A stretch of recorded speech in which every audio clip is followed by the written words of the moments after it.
is Larry Forletta. I'm a former DEA agent, and Angela and I have been working together for about the past 6 years, and it's been a real journey. And we hope that you appreciate with all the speakers and all the time and the effort. We had a great crowd here with the kids. They were fabulous, and we want to thank our teachers here, because as you all know, as parents, without our teachers, the success for our kids depends on them. So before we begin, I would like to have everybody give a round of applause to our teachers here.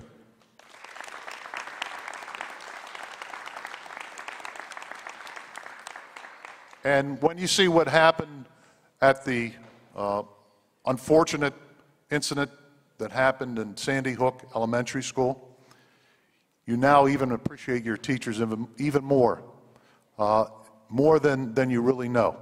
They're really heroes. I'm a trained professional. They're not. And they did what all great teachers do. They look out for the interest of our kids. Sorry? Okay, and I was told that there's the angels will be in the front yard from one of the gentlemen that were up here earlier. So before we start, I'm going to ask Father Lucas to please step forward and give us the invocation to begin our program.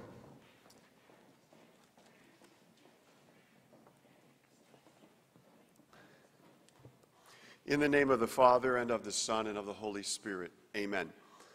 Heavenly Father, you told us through your Son, Jesus, that the truth will set us free, and many of us live and enjoy that freedom. But there are far too many in our society who suffer from the enslavement of addictions. As we struggle with legal, medical, and educational personnel to find ways to cure this illness, help us to move forward. Guide us with your Spirit. Enable us to find new and effective paths and to counter this scourge in our society and to bring people into the freedom that they were meant to enjoy. We ask all these, and bless our proceedings today. We ask all these things through Christ our Lord. Amen. We're now going to go national anthem, right? Yeah, I got it. Okay, before we do it, I want to say something before they do it. Give a last couple bit of stragglers filling in here. Okay. So let me do the mic before you go on to anything else. Okay, as part of our program, Attorney Papa, who's the actual founder of this unique program, will give some brief comments. We're going to make sure that we have some people, I guess 60 was completely closed, and we want to make sure we have a time for a few more people to assemble. I really want you to pay attention to who is here behind this. And by the way, this isn't head table, little table, front, back of the room or anything. You're going to, my secretary, Roxanne Million, she puts up with so much for me, but she worked, and my other staff, Jean and Terry Crawford, they worked their back ends off to make sure you knew, actually, more than who they are, what they are. We have a law professor from Duquesne University, we have a judge, we have the public defender, we have a gifted trial tactics teacher. They're all going to be introduced to you by Larry later. But the most important message in that is that they care. Remember, we talked about when the kids were here, the Titanic over theme to this. People would say, what's the Titanic got to do with that? And some of you were here, you got to hear this little canned version one more time. The biggest lesson learned from me from that moment was that two different boats, the California and the Carpathia, listened to the CDQ. SOS was relatively new then. Listened to CDQ at midnight. And what those two captains do and don't do is very reflective of who we are today. One captain will turn his boat around and head in the direction of those signals with little or no directions. His officers with their white uniforms on will shovel coal, taking turns with the deckhands. Back then, we're talking 1902, rivets on their boilers will be stretched to the point in time where they think they're going to explode that boat any minute. They've never heated those boilers that hot, that long. And they kept on going. He will arrive at 4 a.m. and everybody will have drowned, including people like John Jacob Astor. The Californian was 5 miles away and never moved. I don't have any answers. I certainly don't have all the answers. I do have a big mouth and lots of friends. And my goal is to go to every one of these counties, and this school is going to have this again in September, and we want to see 67 of these things up here. And we want Mercer County to draw all of these states. You're going to see, that's the Newcastle City's flag. Eddie Urge brought that. We want to see the Sharon flag, the Farrell flag. We want to bring people together so that we can do something. I don't know what yet, okay? If you'll hear that later from people a lot smarter than me, and all day tomorrow, by the way. Open to the public all day. You'll hear some brilliant doctors, and if you're a doctor, you'll learn things. I see Matt Mangino here, a former member of the parole board. They're going to teach us later what to do. But what I want you to know when you leave here is you must do something. I am not, nor any of my friends, going to be on the other captain's boat.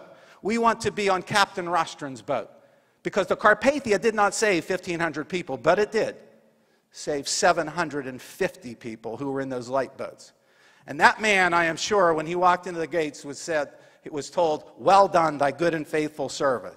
With that emotional moment, I want us all to remember, again, not who we are, but what we are. We're Americans. We figure things out. We don't sit and wait for somebody else to do something about it. We do whatever we can.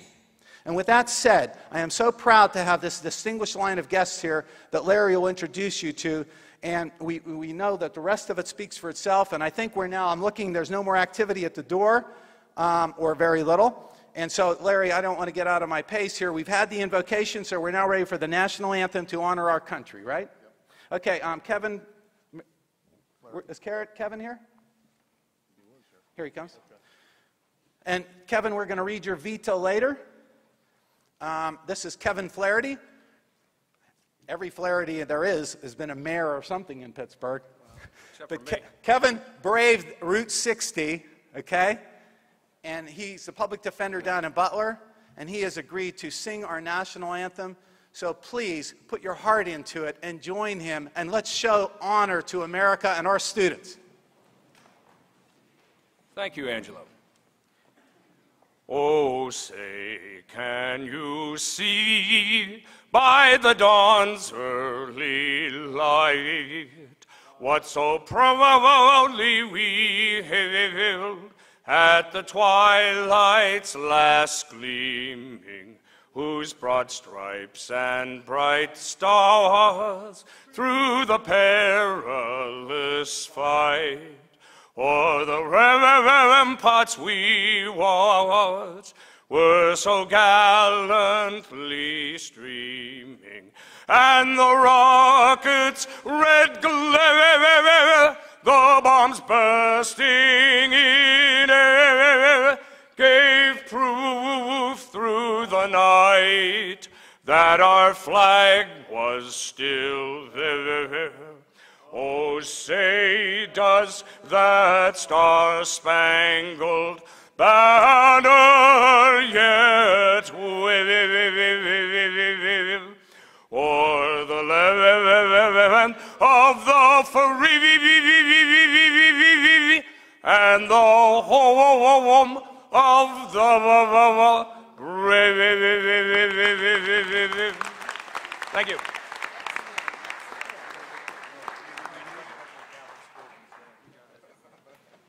Great job, Mr. Flannery. I'm going to apologize to some of you in advance. I have a list, and hopefully I will not miss anybody. But if I do, blame Attorney Papa.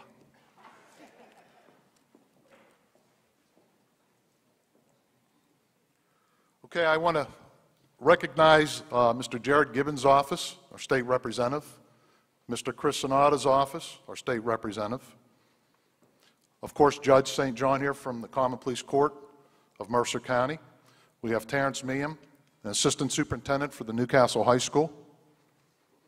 School district, thank you. I'm always corrected by Jackie. You could tell she was a teacher. Michael Streib, he's a professor at Duquesne University School of Law. The Honorable Tim Schaefer, magistrate, former state senator. Commissioner Matthew McConnell, the Vice Chair of the Mercer County Board of Commissioners, State Representative Michelle Brooks, 17th Legislative District. Dr. Jon Barber, Pain Management. Of course, Sabrina Deskins, she's a prosecutor from Logan County, Virginia. She traveled 5 hours to be here, so I want to give her a little quick round of applause, if you would.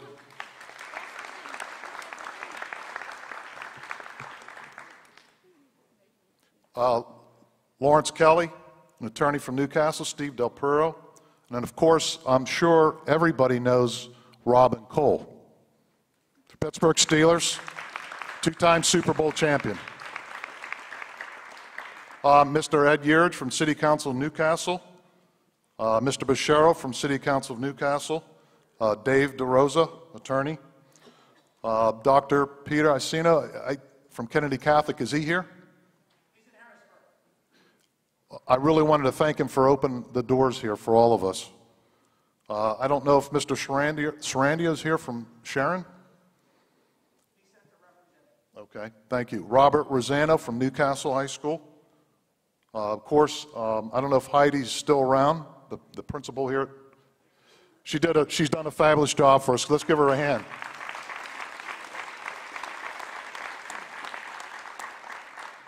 If you ever want to see a well-behaved kids, send them to Kennedy Catholic. Victoria Wagner, she's I believe, the elementary principal. Mercer County, I believe the Mercer County Sheriff's Department is here. Ronnie Schelling, she's the chief deputy. I don't know if I didn't see Perry Quilero, he's the Lawrence County Sheriff. I don't know if he made it. Mr. David Gettings, he's the Lawrence County Controller. Attorney L. Lindsay. And of course, Matt Mangino, for most of you that know, is the former district attorney for Lawrence County. Chuck Adamo, a former county commissioner and former retired state trooper. And with that said in mind, I hope that I did not miss you. Again, I'll put the blame on Angelo. And Angelo, would you please come up here?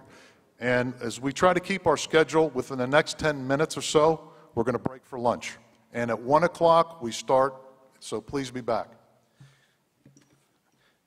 We have something real quick for Ed Stoner. Ed, are you here? Where are you at? Ed Stoner?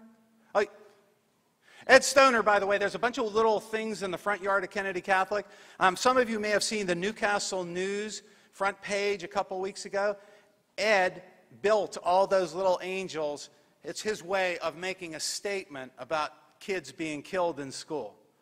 And he's doing what? What he can do, or when he knows he has to do something, right? Right. Okay, we laminated this for you. Our budget's pretty low. We went to Staples. Last night I went to Staples. Anyway, those are your newspaper clippings, and they should be protected from the passage of time, just like your attitude. All right. I appreciate Thank you, it. sir. Thank you. And he's leaving those angels in Kennedy Catholic High School in the front yard for the rest of Catholic Schools Week. And Heidi, I'm going to help you there. Catholic Schools Week is from when to when? 29th through that whole week. Okay, and this gentleman's leaving his angels there, and I challenge each of you to put angels in your yard and put them all over the country. Now, we have some people here who came in. By the way, do I have any elected officials, reverends? Remember now, Al Lindsay teaches trial tactics. You know this, Al. What do? We try to paint a picture with our words, right? Professor Mike Streib right there. Can you wave your hand? It's the first time he's seen me since I entered his class in law school, and I'm trying to make him think I know something, okay? So help me. I hope you don't want to revoke my diploma or something from Duquesne University Law School, but God bless you. I know how hard it was for you to get here. And you taught us a lot more than the law. You taught us the right feeling about the law. Thank you, and God bless you. And Al Lindsay's here. He teaches trial tactics. But my real message is this is the most historic thing there is right here. And she's going to kill me because I pulled it off the podium. But I don't want anyone to miss this. And I don't want the people behind me to miss this. The historic moment here is in every hamlet there is, we need to unite the three professions: education, medical, and legal, to be sure, we have a common pleas judge here who's going to talk to you very quickly, very soon. I'm going to get out of the way. Judge St. John for Mercer County. But it's very important for us to put these people together, okay? Because when they work together, good things happen. You know, sometimes we get lost in a big government and we're too far away.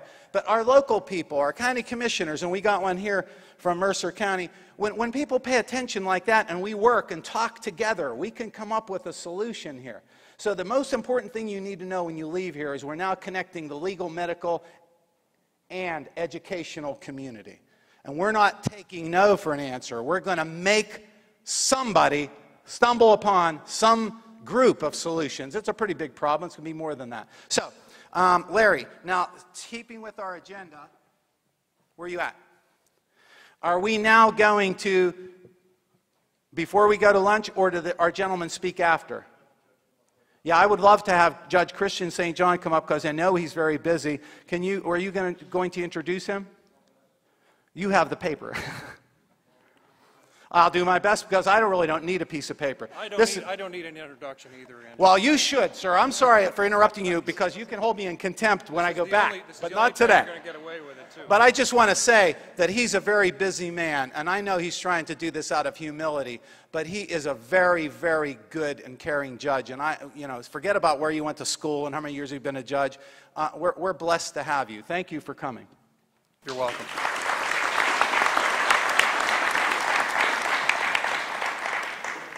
I guess I'm finally going to have to grant one of his motions. You have to spell it correctly. I'm here for a couple of reasons. First of all, I'm here officially on behalf of the courts of Mercer County. And my fellow judges, President Judge Tom Dobson, Judge Robert Yates, and Judge Reed, who recently retired because in Pennsylvania, if you turn 70, you must retire from common pleas court. I have another 10 years left, hopefully, if my health is good and the good people of Mercer County decide to keep me there. But we support this program, and I congratulate Angela and his staff for putting together this program. It took a lot of courage. I know it cost him a lot in terms of his family relationships with his wife and kids because he wasn't there. It cost him money because he wasn't paying attention to his legal practice, probably like he should be. But the overall goal that he is trying to accomplish here is about as important a goal as we can have. Another reason I'm pleased to be here is on a personal level because I was born and raised here in Mercer County, and I have a vested interest in all of the people here, as do all of the other judges who preside over all of the things that come to us from all the different angles. We have a general jurisdiction court in Mercer County, which means that we hear all cases. And we do not have divisions. So we hear juvenile cases 1 hour, and another hour we may have a CYS case where they're trying to remove children from a home or provide services in a home. We preside over murder cases, medical malpractice, custody, the whole thing. I can tell you that from all areas of the law, substance abuse is found as one of the root problems.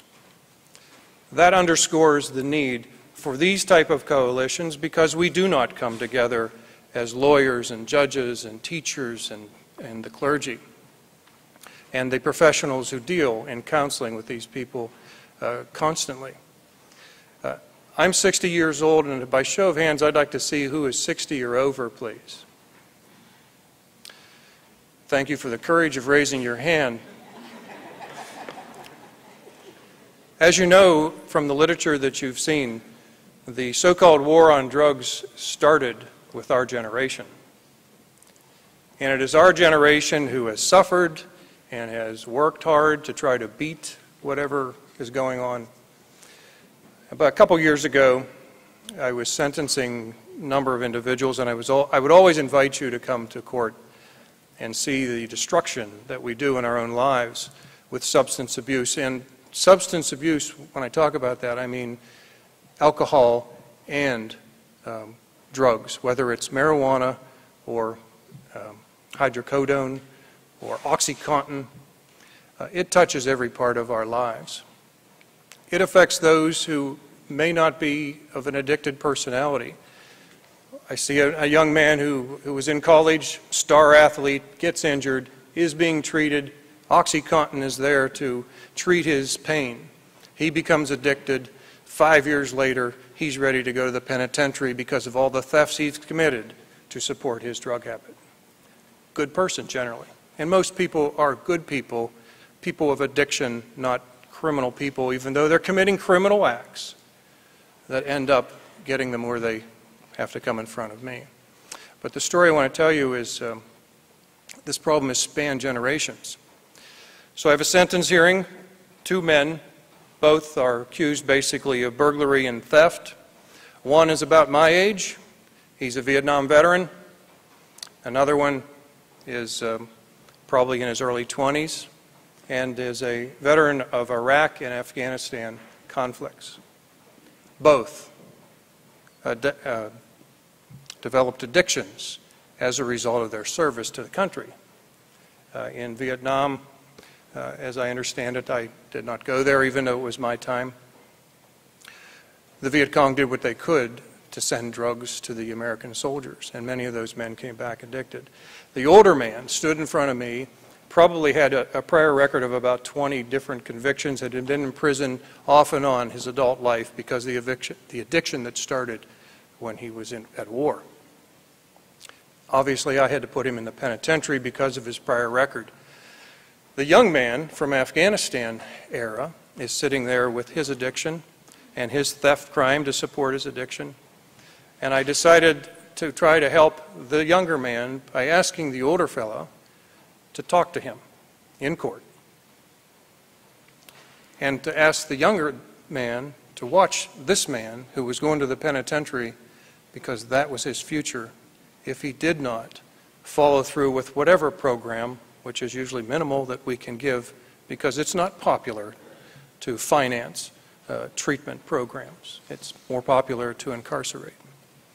So my point is that no matter who you are, male, female, young or old, good person or not so good, whether you get a disease or an illness, a fellow last week, he had a very painful Crohn's disease, started the pain addictions, became a heroin addict, stole guns from his grandfather of all things. He's going to be in jail because of that. Decent person of illness, not just some drug addict that we think of that's in the gutter somewhere who is just a worthless human being. These are all people worth saving. They are you, they are our mothers and fathers and our children. So what I want to do is congratulate you, Angela. Thank you for your efforts. This is awesome that this panel has come together. I'll be here tomorrow for a short while to hopefully answer some questions. And I pray to God that we are able to overcome this problem in society.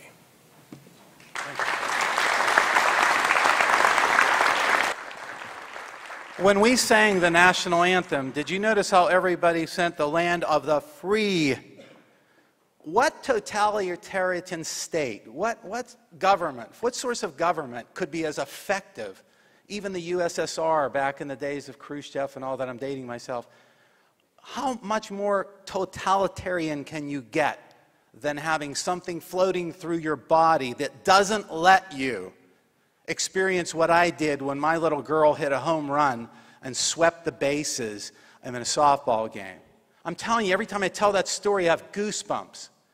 I get high on life, and I thank God for these split-second images that come at me, and I turn around and I see Professor Streib sitting there. I haven't seen him since law school, and I say, I remember all that. That is who we are. We get high on life, but these people are wrapped up with that chemical barrier that keeps that from penetrating. See what I just did?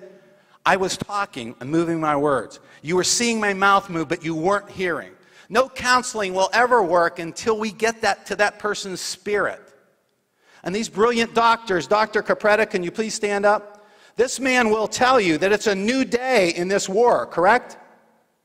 And you need to come back to hear him because he's going to tell you it's not like it used to be. There are pharmacologies out there that are available. I'm not a doctor that will break that so that counseling and they can hear the words that get them high on life.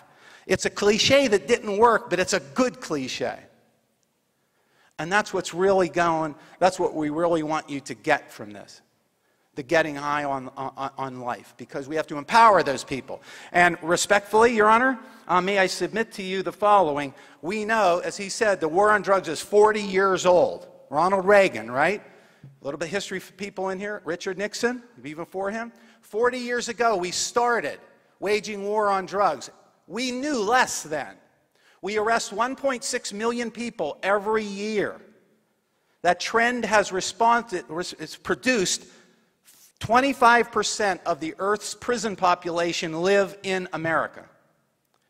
5% of the Earth's population live in America. Shame on us. We can do better. I don't say we have, but we can do better than that. So our members of the bar here, hey, we're not doctors, but we need a doctor like Dr. Capretto to give us a meaningful treatment plan, because there are knuckleheads that are still criminals, and we need you, doctor, to tell us how to reasonably determine the difference. And then you send over an iPhone to the judge when he's sentencing a treatment plan that becomes a binding order of court, and you have begun to make progress. That's just one idea from somebody who's not all that bright. But I'm tapping into what I know. The last time the war now on drugs went into 20 years was the drug court phenomenon. How many people in here, I don't need show of hands, the kids help me, by the way, they're smart kids. I asked them, how many kids thinking of a war, what war can we think? World War II. Okay, who are the allies in World War II? Great Britain, United States, France, generally. Who are the axes? Blah, blah, blah. Were we winning the war before United States of America entered? I don't think so, if you're a history person. Our war on drugs has its most important ally missing: the patient, the defendant. Dr. Capretto will tell you, right, Doc? And I'm putting it on you right now, and you're going to do it, right? He's going to tell you there are ways, right? I'm not a doctor, but he'll tell you there are options that will empower the defendant to join the war, like the United States did. So let's put the right coalition together. Now, Larry, would you please introduce our other guest, and then we're going to lunch right away, right? Yes. Okay. Before I forget, I want to apologize to Father Lucas, and I probably will have to see him for confession afterward, for saying what a great role he's did and help us out here. Thank you, Father. Okay, our final speaker before we go to lunch is Professor Streib. I'm sure he has some stories to talk to you about Angelo. Okay, Professor.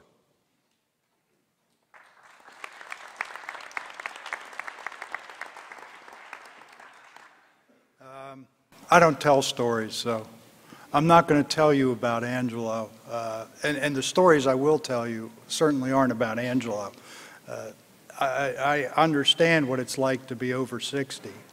And I know what people are talking about when you're talking about my generation. I grew up at a time where everybody smoked, everybody drank, and if you couldn't remember how you got home the night before, that was a badge of manhood. Drugs were prevalent, easily accessible. It was no problem. And I, for the life of me, don't believe Bill Clinton didn't inhale. I can remember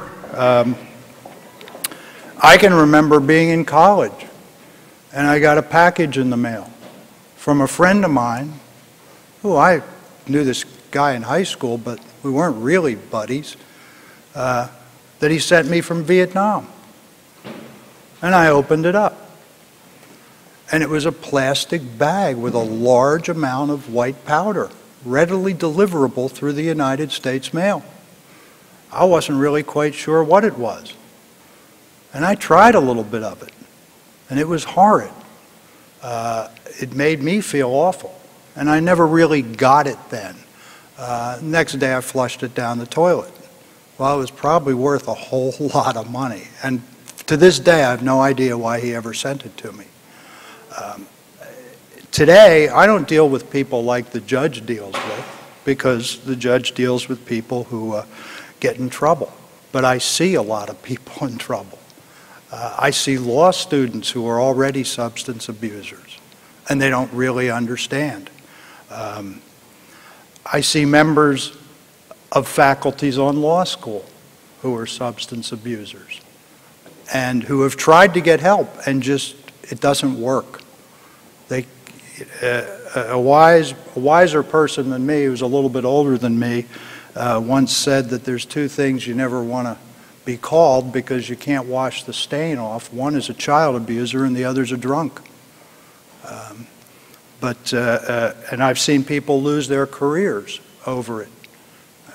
Yesterday, I guess you'd call it the privilege of representing a man in the medical profession who almost killed someone because he was so drunk when he was driving. And he has a problem. And I don't consider it to be a personal or a moral problem. I'll let the doctors tell you, but it seems to me that there are people who are perhaps genetically prone to the addiction. He's a very wise man too, and he thinks that getting that DUI might be the best thing that ever happened to him.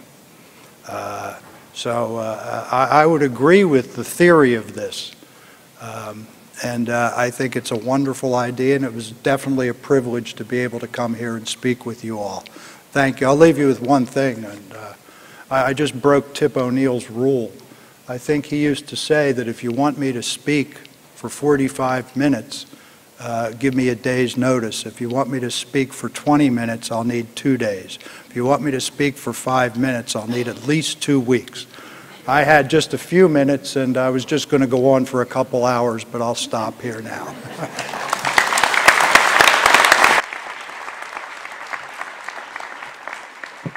Okay, we're going to break for lunch. Before I forget, we have some vendors behind us, so when you have a chance, please go visit them. Excuse me one second. Yes. Oh, excuse me. Dr. Rusprus has a couple words. Thank you. Thank you all for coming. Just a couple housekeeping issues. If you need to use the restrooms, they're out these doors over here. And the men and women's restroom are there. We are going to be in a cafeteria-style luncheon, which we will just ask you to file through and pick up your lunch. And then we're going to ask you to be back at 1:15 to begin our afternoon session. We do appreciate you all being here, and thank you for braving the winds and the rains and the power lines and all of those good things. And now we're going to pray for our food. Amen. Our Father God, we thank you for today, and we thank you for the vision and the visionary. Lord, we ask that something may be touched in the hearts of men and women as we proceed to attack this problem that is facing our society. And Lord, bless the food that we are about to receive. Nourish and strengthen our body for Jesus' sake. Amen. And you are welcome to lunch. You may go through that door. Straight through that door. So I think our next guest speaker is Dr. Barber. Would you please come up?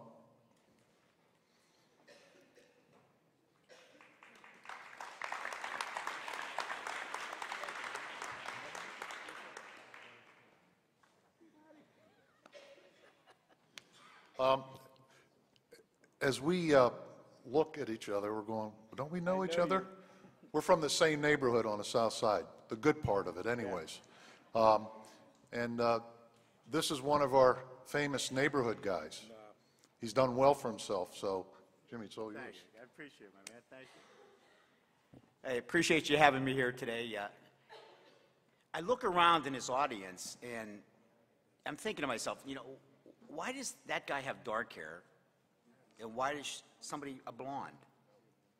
Why do you have blue eyes, and why does someone have brown eyes? Why is this guy tall, and why can I still get my clothes at Garanimals? What is it? And then I thought, it's because of what our parents did to us, our grandparents, our ancestors. It's our genes. It's our genes. And we never think about that. You know, the only problem with the gene pool is there's no lifeguard. But think about it. What if there could be a lifeguard? What if there could be something that could help us through life? Let's stop and think about it. What if I told you we have the ability now with a new future of medicine called pharmacogenetics. Big fancy word. Combination of genetics and pharmaceuticals. You know, right now as doctors, we prescribe one thing for everybody. It's, you know, one size fits all until we make sure it doesn't work, and it's trial and error. Okay, that didn't work, let's try this. But what if I told you we have the ability now to look at different phases of your life? We have the ability, and I see people that I grew up with that are now, you know, 50, 60 years old, a genetic panel that can do a swab on the back of your throat and look at your cardio panel. Be able to look at you and tell you, okay, you're on Plavix, you're on a blood thinner now. We have the ability to tell you that over 50% of people can be saved their lives who die on this. Anywhere from 17 to 20,000 people a year die on Plavix because we don't know. We don't know what dosage to get them. We don't know how to give it to them. What if I told you we could do a swab and tell you that you're more prone to bleeding? We could say if you're a fast metabolizer, big fancy word just means you break down the medication very quickly, or slow. You do it very slowly and it builds up in your body. You can look at the gene panel and be able to say, okay, I can look at you and tell you you're more prone to cardiovascular disease because of this panel. We can look at you and tell you if you take a beta blocker, you take an antihypertensive, you can pass out, you can get hypotension, you can pass out and get slow heart rate because of this medication. We can do it and tell you beforehand if you're one of those people. You look today, 2 million people a year are placed on medications like Plavix. 17 to 20,000 of them die, up to 1.1%. We can save up to 50% of those people with genetic testing. And this is not by me, this is by the American Cardiology Department. If you look right now, and there have been studies out in the American Journal of Pharmaceuticals, in 2001, this is like 10 or 12 years ago now, looking and saying that we spend more money on drug-related problems. In that year, there were $133 billion spent on medications that people in the United States took. There were $174 billion spent on drug-related problems, people who had problems with those. But this is not the only instance that we're looking at right now. We're here today to talk about addiction. We're here today to talk about other avenues of pain that people go through. We now have a panel for addiction that can tell people if you take this medication, your genes are set up that you may be have a predilection to be able to be addicted to this. If you don't take this medication, this is one you should be taking. You know, we get people all the time that come in the office and they're on Vicodin, they're on Percocet. Doc, I can't take Vicodin, it makes me sick. Well, there's some people come in and don't even know it because they use it and they break it down so quickly that it doesn't work for them. So they take another one and another one and another one and they become addicted to it. Or people will break it down so slowly that it stays in their body and they pass out and they die from an overdose.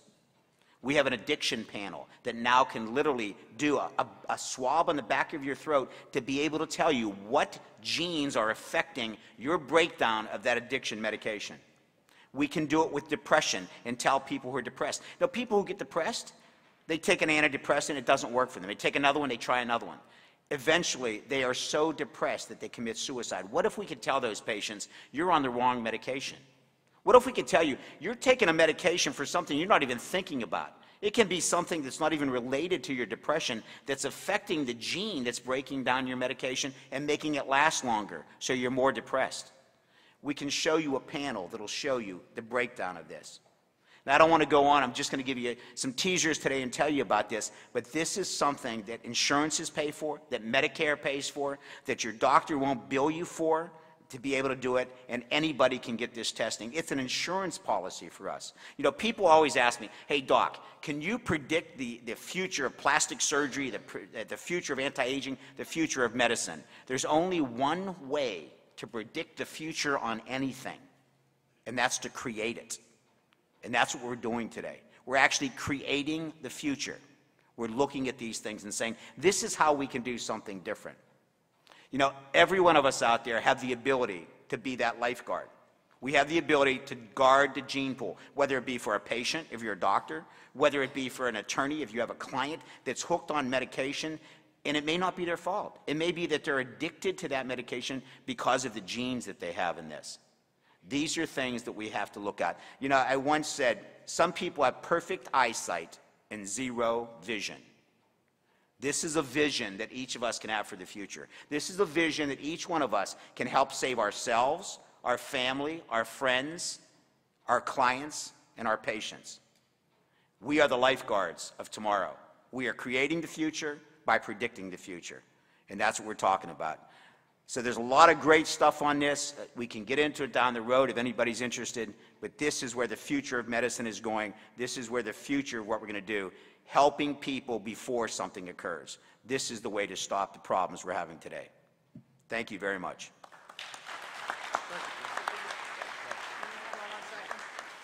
I'm sure Dr. Wrightson is all ears. Dr. Wrightson's a pain management doctor. You have no clue how many people innocently become addicted because they didn't know they would react that way to the pain medication. And what we have always tried to do, I'm not a doctor, I'm not a Vivitrol doctor, I'm not a Suboxone doctor, but I've always tried, and this is our mission, to bring people like this to the play. You know what? This is a new day. This is where doctors and lawyers show up and share. To the people in the school that are the backbone of a community, this is the beginning. And I always wanted to throw some sizzle out there to let you know what the next generation is. He is a very gifted doctor, and I am so proud that you came. You're an old high school friend.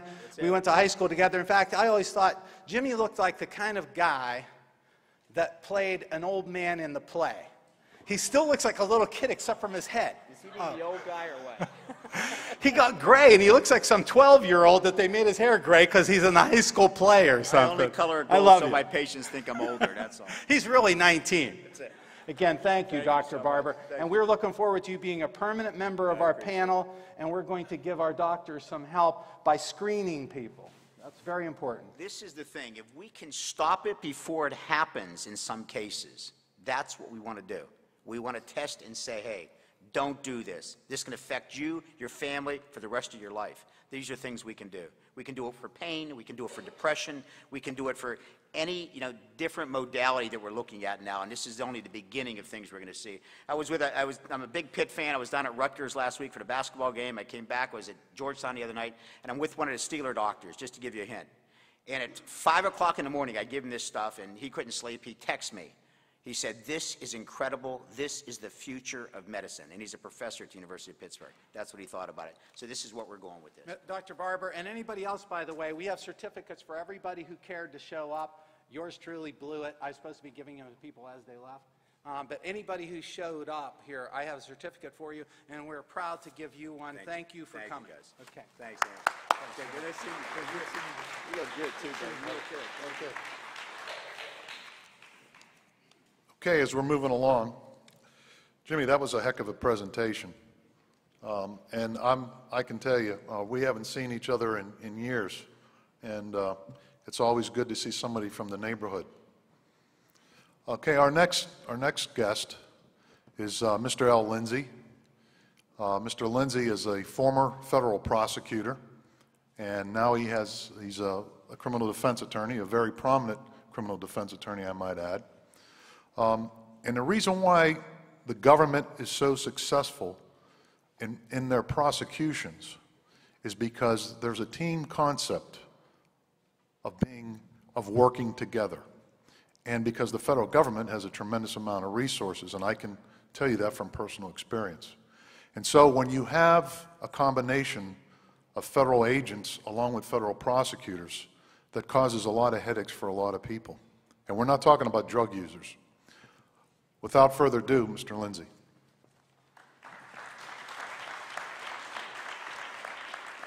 Thank you very much. I want to thank Angelo for inviting me to make a few remarks. You've got some great speakers here, people who have a lot of sophisticated information to get to you. In the next 5 minutes, you're going to get what I would call addiction light. In other words, I can't give you the kind of presentation these gentlemen had. I wanted to dwell on one thing. It's my understanding from being here that Angelo told the story of the Titanic sinking, told the story about the Californian, the ship that was 5 miles away, and they went to bed and they counted the Roman candles that came off the ship. And he also told you the story of the Carpathia, which was 53 miles away. Captain Rostron got the message that the Titanic was sinking. He knew the ship whose maximum speed was 14 knots, could not get there in time. And so, as Angelo stated, he called out the watch. They took all of the steam out of the ship into the boilers to make it go faster. And that night, it went 14 and a half knots, 15 knots, 15 and a half knots, 16 knots, 17 knots, 17 and a half knots. No one ever dreamed the ship could go so fast. And when it got into the ice field, it would weave at full speed between the various icebergs. But what I found was interesting is the reaction of the crew. The crew, as the ship became closer and closer, began to engage in horseplay. They threw snowballs at each other. They made jokes. As one person said, we were all wild with excitement that night. Even the old ship herself was shaking all over with excitement. And I guess what I would say to you today, have we not all at some time in our life been on a Carpathia? We see some evil that has to be corrected. We see some goal where we have to do something about it, and we do it. And suddenly we find people at one side and then the other side, and we work together, and we are all wild with excitement. And do we not look back on those times as the most wonderful times in our life? But have we not all of us, been on a Californian? Have we not all been confronted with a situation where something needed to be done and we just didn't get it and we did nothing? And when we look back on it and when our children say, how could you have let that happen? It's always interesting the excuses we come up with. Well, it's always great to look at things from hindsight. Or, there were two sides to that story. I looked into it and I got tired and I went to bed. Have we not all had that experience? And as we know, the difference between the Carpathia and the Californian was very simple. The Carpathia had the radios on. The California had shut down their wireless sets. So the Carpathia picked up the CQDs and the SOSs. As human beings, as people who believe in divine guidance, we all have the capacity to recognize danger, to recognize evil, to recognize when we're there to help. But so often we're so caught up in our own things that we're doing that we miss that opportunity. I have a theory. I have more screwball theories than anybody I've ever met. But on this one, I'm right, I believe. I was a federal prosecutor, I was a state prosecutor, and for the last 30 years, I've been a criminal defense attorney. I've had many opportunities to deal with people that, as we say in the trade, are jammed up. They're in a bind. And I've reached the following conclusion. All of us, each and every person who is put on this earth by our Creator, has the capacity to be angel-like, to do wonderful things, to be wonderful people. But I also believe this, that each one of us has some form of self-destructive, compulsive behavior that drags us down. And we look at people who are drug addicts and we say, you're addicts and we don't need to help you. And I'm going to tell you my theory, folks. We is all addicts. All of us have something that just hangs on our neck and keeps us from achieving what our Creator wants us to achieve.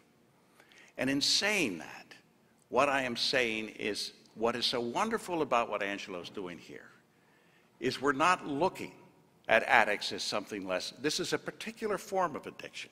One of the interesting things about people is we're so quick to condemn someone's addiction, but we don't recognize our own or deal with our own. I've talked to a gentleman who said, I can't believe this guy, what he did to his life because of alcoholism. And I thought to myself, well, I can't believe what you did to yours with gambling. We all have problems that we have to deal with. And what I like is the approach here, and I think Angelo's to be commended, and Dr. Capretto and all those who are involved, is to deal with our fellow human beings on this earth with compassion and a recognition that there by the grace of God go I. So thank you for allowing me to make remarks.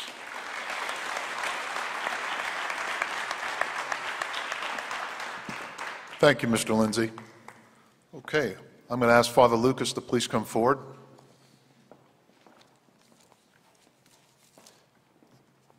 And as you can tell, he's a man of many talents. He sets his own program up and he handles it.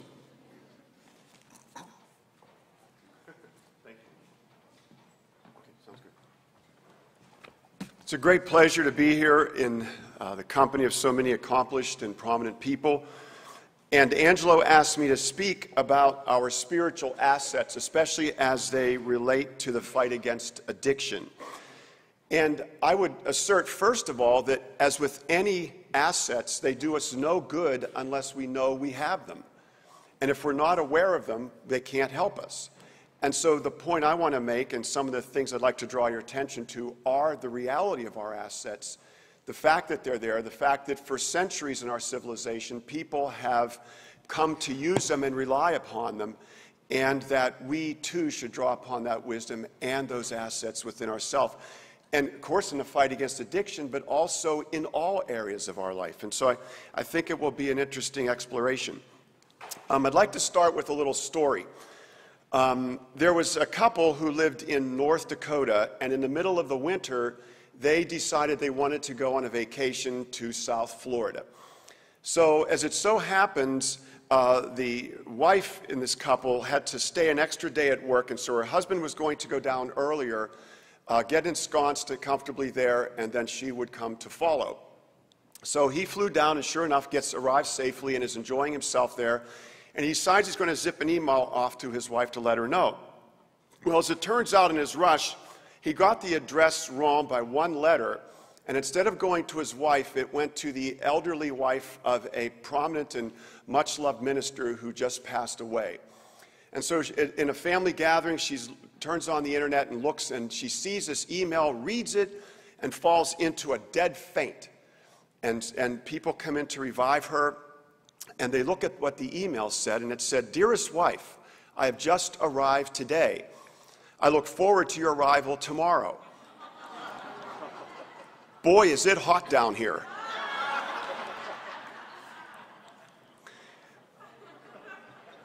And that we speak about our spiritual assets, our soul.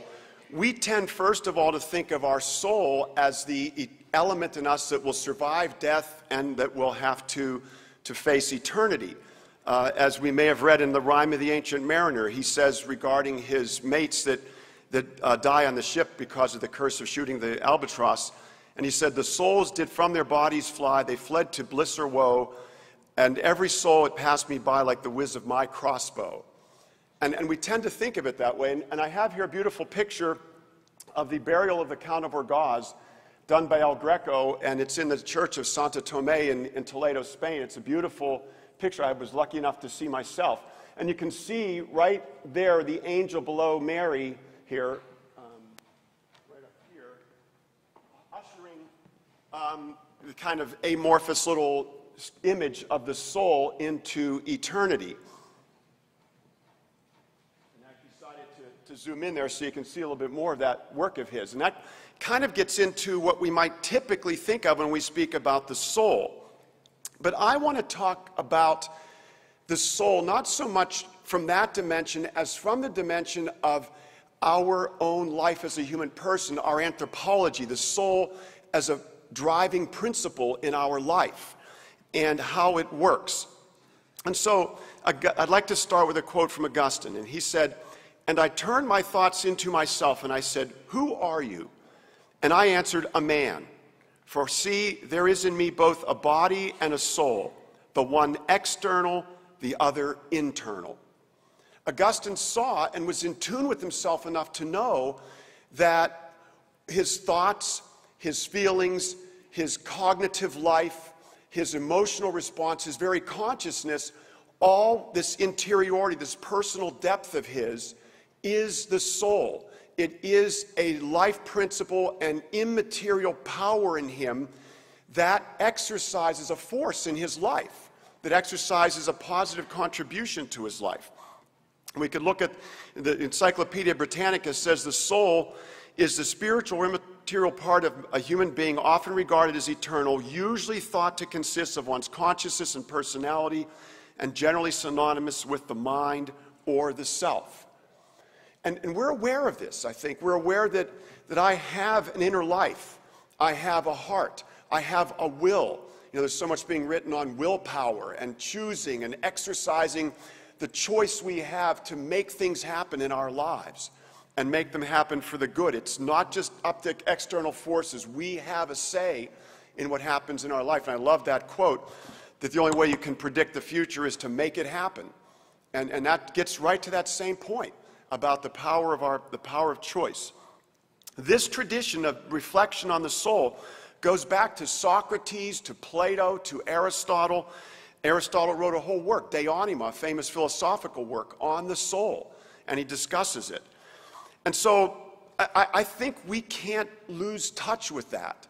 We have to realize the great asset we've been given and not sort of let it drift into where we kind of react to things kind of mindlessly or thoughtlessly or just go with the flow and don't realize the say we have in our life. And so this traditional view of the soul, I would say, of our inner life, often does what we would today call mental causation. In other words, something simple, I choose to raise my arm and I raise my arm. That was done by me. That was a choice I consciously made. I choose to give up this cake when I'm on a diet. That's me. It's mental causation. I choose to learn to shoot a basketball, play a musical instrument. That is me, and that's mental causation. I choose to learn Braille if I happen to be blind. That's mental causation in a very simple sense. But there's also deeper senses. Mental causation can include initiating, improving, or maintaining our states of character, good habits and the virtues. Aristotle talked a lot about this, and he wrote an interesting work, another work, as you can tell I'm kind of partial to him, but he wrote an interesting work called Nicomachean Ethics, a work of ethics for his son. And he wanted to teach him how to live and why we know the right way to live. And what he said was, what he did is he reflected on human life, and he came to realize that just as you get good at playing an instrument by what? Playing an instrument. You get good at playing basketball by doing what? Playing basketball.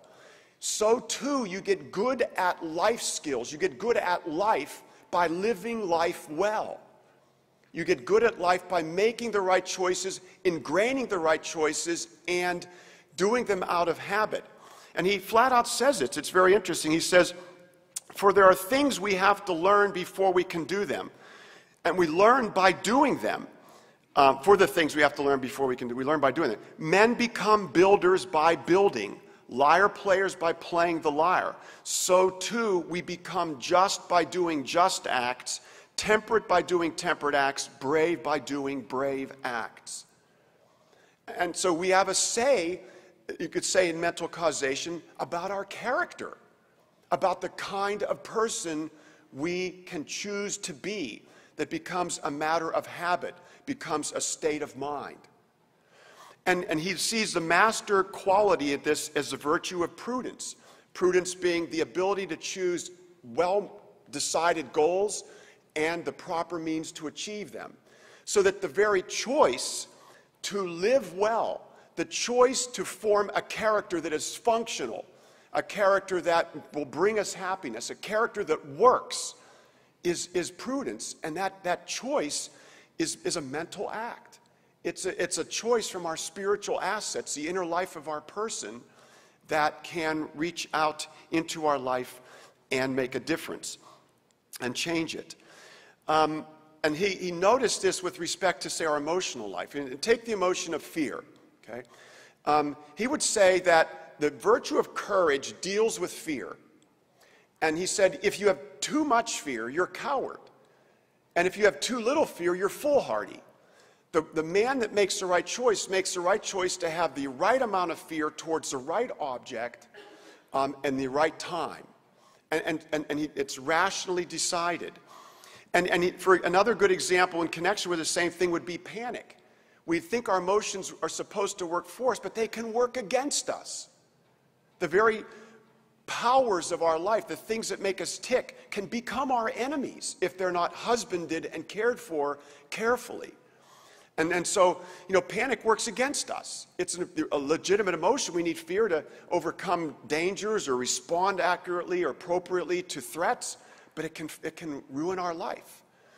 And so mental causation in this sense, choices, our spiritual assets, set us on a course that uses our emotions and leads them and tames them and guides them so that they work for us and not against us. One of the things I'd like to do is show you then, and then deeper, our spiritual life as a Christian says to us that there is a response in our being to God, and that response to His initiative to speak to us, to communicate to us, will always take us a step forward in life. And I have an image that I'd like to share with you. And you've probably seen many of these images. This is a beautiful kind of multi-leveled fountain. And it's been basically, in the Christian view, the idea that whenever we take a step forward spiritually, it flows over into every other part of our life and makes it better. If we choose to know God and love Him, then that choice doesn't just make us upright. It alters the whole of our life, the whole course of our life, the whole state of our character, and spills over into our minds and adjusts our way of thinking. It spills over into our will, into our very bodies even, to help us to be better persons. Here's another such fountain, a chocolate fountain. When I first heard about them, I thought, a chocolate fountain, well, that's like any other fountain. I figured the fruit was just window dressing. I was going to use it like a regular fountain, but turns out that you dip the fruit in it instead. But that's kind of the most dramatic one of those fountains I could find. And I just wanted to use that as an image for the power of our spiritual assets to change our life and to spill over into the whole rest of our life. Now, I want to point out a couple quick things just to caution us about some currents in our society that tend to oppose this. But before I do, I want to add a little bit about the tremendous findings in science regarding our bodies and our brains and how they impact our inner life. Because with, obviously fatigue, drug addiction, mental brain injuries, all those things can alter and damage the inner life that we live. Yet, it's important to understand they don't eradicate it unless you're dead. But they don't eradicate it. And I think that's crucial to understand. There's so many stories about people who have bounced back from tremendous damage, either through drug addictions, through some injuries, and not all, but some, from physical damage to their bodies that can lead them to depression and fatigue, yet at the same time people have struggled through that with great courage. Those are important things, so that even though we've learned so much about causality working from our brain to our mind, the kinds of alterations and improvements, right? Some of the drugs that for people suffering from tremendous illnesses have been miracle workers for their state of mind in schizophrenia and bipolar disorder and other things. And those are just gifts from God that have been discovered. But the thing I think that's important to guard against is there is also an intellectual current in our society that would reduce our mind to our brain. That our inner life, what we are consciously aware of, our consciousness, our mind, our heart, our soul in short, is nothing but brain activity, nothing but events, electrochemical events in the brain. And that usually, and in discussions I've gotten into with people, usually they'll say, and science has proven this. But in reality, and for many other reasons, this is far short of the truth. There's a great difference between saying we've discovered numerous ways in which the brain affects the mind, alters the mind, directs the mind. There's a difference between saying that and saying, I am completely determined by the biology of my brain and I have no say in the matter. And there are some writers that are making the claim and have said, well, we clearly now know from science that we have no free will and we have no ability to choose because it's all predetermined by our brain chemistry. I remember reading a work by John Searle, who is actually a materialist as a philosopher, but argues that the mind is not reducible to the brain. And regarding determinism, he says this: if I, for example, am in a restaurant and I'm confronted with a menu and a waiter asks me, "What would you like?" He says, I don't say, "I'm a determinist, let's just wait and see what happens." He says, I make a choice. I know what I'm going to do. And no matter what you say, that conscious choice is a real event in my life.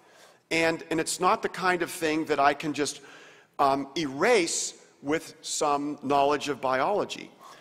There's a lot being written, and I don't want to go into great detail. I think it would probably be boring. I've written some things down, and I have data and research I've done because it's an area of philosophy that fascinates me.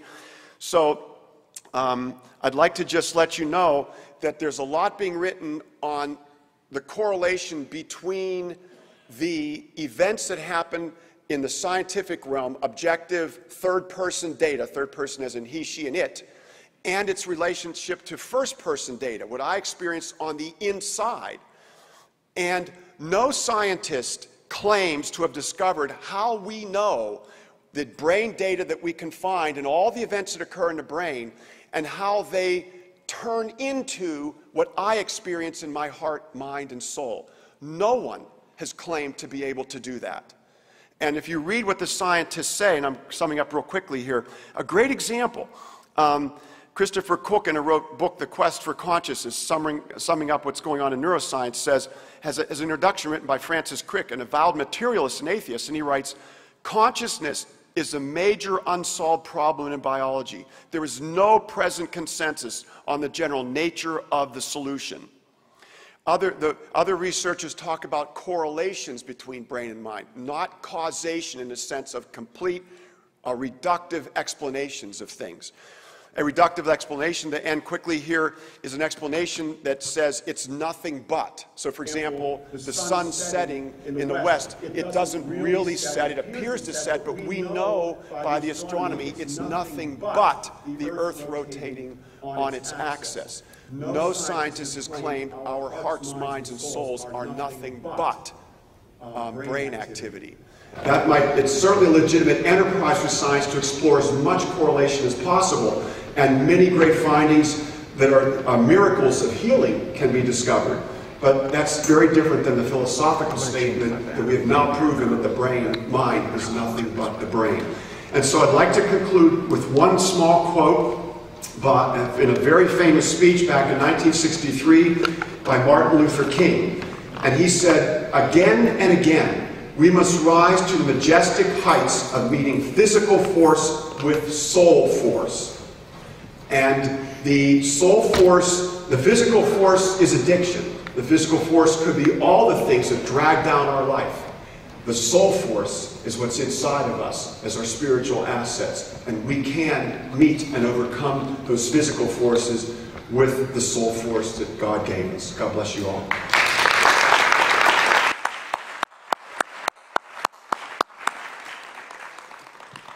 Okay, if I could get your attention so we can move along here. I'd like to introduce Dr. Neil Capretto. He's our featured speaker of this afternoon. He has a long list of credentials, and he's the current director of the Gateway Rehabilitation Center. Dr. Capretto. Thanks, Larry. It's very good to be here. I know you've had a long day. I'm scheduled to talk for about an hour and a half, and I know some of you have to leave, so I won't take it personally. I want to thank Father, first of all, for his remarks. I've been in this field. I'm an addiction psychiatrist. I started my training at St. Francis Hospital in Pittsburgh over 31 years ago. My mentor was Dr. Abram Tversky. He's a rabbi and a psychiatrist. He's written over 65 books. He's very spiritual, and he taught me early on that addiction and basically all illness are biopsychosocial spiritual conditions. We're not treating a virus in a computer. We're treating a very complex human being with a mind, body, and spirit. And the better able we do that, the better outcomes we get. And I also want to thank him because I have about 60, 70 slides, and he's graciously, the remote control doesn't work, so he's going to hit the button. If I had to walk back and forth, I'd wear my shoes out. So It's a privilege to be here today. I spend most of my time, I've been full-time at Gateway for going on 24 years. Like I said, I've been in the field of psychiatry and in addiction treatment for over 31 years. And to me, still the most important thing I do is one-on-one working with a patient who's struggling, working with a family who's struggling. And for years, that's what I spent most of my time, and I still do. But I started seeing things that concerned me more and more, and a number of things. But I had one event about 11 years ago that made me decide I have to get out and start speaking about this. I work with adults and adolescents. I have kind of a spot in my heart for youth and young people. And I was working with a 16-year-old boy from Butler County named Billy. Billy was a great kid. He was active. He had won some scholastic awards. He had won an award for drafting. He'd been in sports. But he had an injury, and somebody next to him in a homeroom got him some Vicodin. It quickly turned into taking OxyContin. This was from his sophomore to junior year in high school. Within a few months, he was addicted to OxyContin. Taking it daily, it became very expensive. And he then went over to using heroin, snorting it and injecting it. And he was injecting heroin for about 2 months before he came to our rehab. His mother, Patty, was a teacher, very good mother, very involved with this treatment. And I was working with Billy. And in Therapy 101, they tell us we should be objective with all our patients, but we're human. We, as a psychiatrist or therapist, we like some of our patients more than others, and I'm sure as teachers, you like some of your students more than others. I have two sons. One was about his age. Billy was a great kid, intelligent, infectious laugh, told me about his dream to be an architect one day. And I was following him closely. He did well in treatment. He went back home. He was involved with an outpatient program in his home. And usually I lose track of people when they leave, but I tried to make an agreement with his mother, who was real involved, that I would call them every Monday for at least the next several weeks or months to see how he was doing. And he was doing well, week after week, good report, good report. And she said, well, next Monday will be Billy's 17th birthday. Well, what happened a few days later on the Friday evening, the weekend before his birthday, he wanted to have a new friend come over for a sleepover. And the mother didn't know this friend, so being a good mother, she wanted to talk and kind of assess this kid. And this kid pulled what I call an Eddie Haskell on the mother. For those of you who remember Eddie Haskell, kind of a sociopath, kind of sweet-talked her. Little did she know that he was just an 18-year-old kid himself, trapped in his own heroin addiction, who was trying to recruit a new customer to sell to so that he could get more money for his drug. Well, they went down in the basement. About a half hour later, she heard the back door slam and saw this other kid run down the driveway. And she went down in the basement and found the lifeless body of her son, Billy, there from a heroin overdose. They tried to revive him. They couldn't. And I should also say, when he was in treatment, and I'll get to this, we wanted to get him on an opioid blocker, and he was unwilling at the time. When I got the call Monday, I heard, Billy's mother, Patty, was calling. I was expecting to hear about his birthday, and I'll never forget what she said. I answered the phone, and she said, today I just bought my son the last birthday present I will ever give him, and it's a casket. And my heart sunk. And, it's still, and I don't think it's come back fully. And as I talked to process this with some of the people I work with, they said, oh, you're a professional, be objective, don't let that affect you or bother you. And I think the day the death of a 16-year-old kid doesn't bother me, it's probably time for me to find another line of work. So I want to talk about this subject. Okay. The first slide, which will come up in a few minutes, hopefully, talks about, I'm on a task force with actually Allegheny and Beaver County, where I live in Beaver currently. I've been there since 1985, with drug overdose deaths. When I was at St. Francis back in the early 80s, Allegheny County was averaging about 50 to 55 drug overdose deaths a year. It started picking up in the late 80s. As the new drugs started coming in, prescription medicines and heroin and even cocaine, that number started picking up, and we reached 100 for the first time in 1998. We thought, triple digits, would we ever see this many again? And can you see the slides from over there? 4 years later, 2002, it reached over 200 a year. It's been over 200 a year every year since then. Last year, we set a record for 261 drug overdose deaths. A lot of young people. That is the leading cause of accidental deaths in western Pennsylvania, exceeding traffic fatalities and homicides put together. Now, other counties, what I'm told is,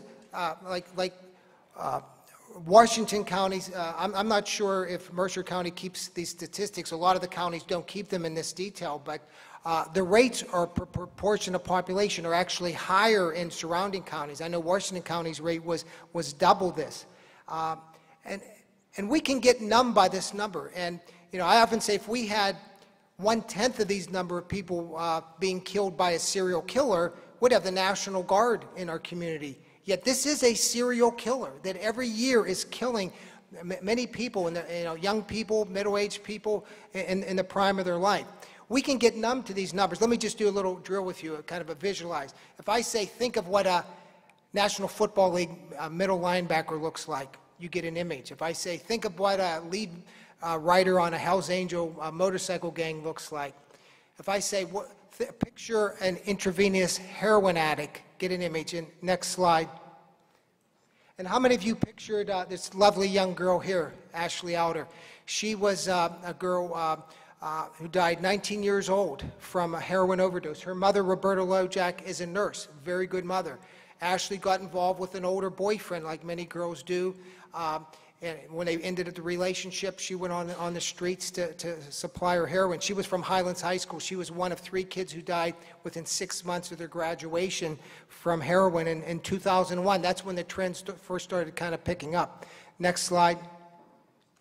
This is and what I'm going to do is I'm going to talk about this kind of perfect storm. It's the wave of prescription medicines and heroin coming in together. And it's never, the problem with opioids has never been worse. I mean, if I had more time, I'd get into some the other drugs, whether it be alcohol, marijuana, cocaine. These are all certainly big problems, but I want to focus more on the prescription medicines.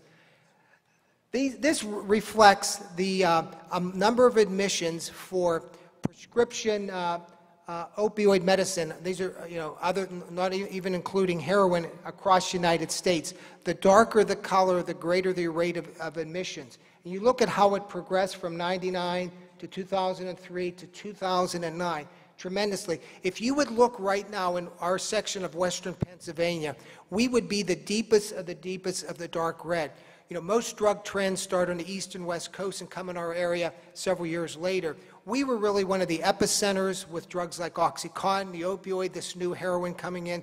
A lot of it has to do with our demographics of an older population, a working class population, where we have legitimate need for pain medicine, but unfortunately, some of it got into the right hands, but a lot of it, unfortunately, is getting into the wrong hands. Next slide. It's a major problem. The CDC has declared that prescription medicine abuse is an epidemic in the United States, and the problem is disproportionately higher in western Pennsylvania than in most of the country. Over 48 million people now have had a problem or have used non-medical use of these medicines. Next slide. Certain people more than others, men are more likely to die from women, but we're seeing rural counties have higher problems, but it is everywhere. And one of the myths was, in years past, you thought of these hardcore drug problems as just being in the inner city. Today, nothing is further from the truth.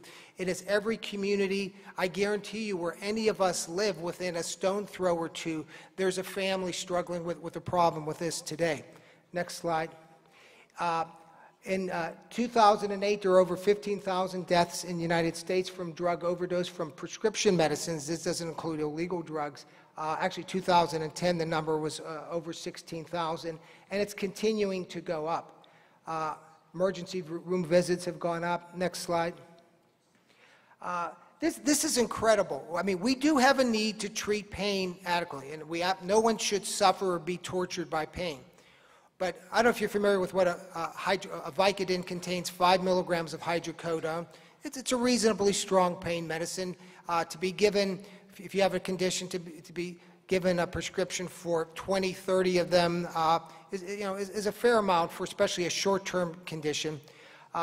In 2010, there was enough pain medicine equivalent of Vicodin to give to every man, woman, and child in this United States every 4 hours, around the clock, 24/7 for a month.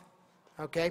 That's like over 180 doses for every person in this country. Now that seems a little excessive to me, but that's how much is out there. And again, some is helping people, but a lot is being diverted and leading to this problem. Next slide. This just shows the rise in prescription medicine sales from like 97 to 2007 and the rise in opioid deaths. There's been a parallel rise in as the prescriptions go up, there's more deaths. Next slide. And again, for every death, there are other stories. There are people who are struggling and suffering, people going to emergency rooms, having abuse or dependence. And one of the goals we try to do, and I'm again on these task force trying to keep people from dying, is on any one use, the next time any person uses, one of these people, just experimenting, could become one of these people, an overdose fatality. In Beaver County a few years ago, 16-year-old girl from Monaca, great girl, good student, good athlete, was at a party and took 2 pills. What's the harm with taking 2 pills? Well, she didn't realize they were 2 80-milligram Oxycontin. She's opioid naive, as I'll talk later on. That's equivalent to taking 32 Percocets at once. In an opioid naive 16-year-old girl who's small, that proved to be too much, and she did not wake up the next day. Next slide. Common problem in teenagers. They estimate now at least 1 in 5 teenagers have had non-medical use of some of these medicines by the time they graduate. For especially anybody over 30, you didn't even hear of these things when you were in high school. Next slide.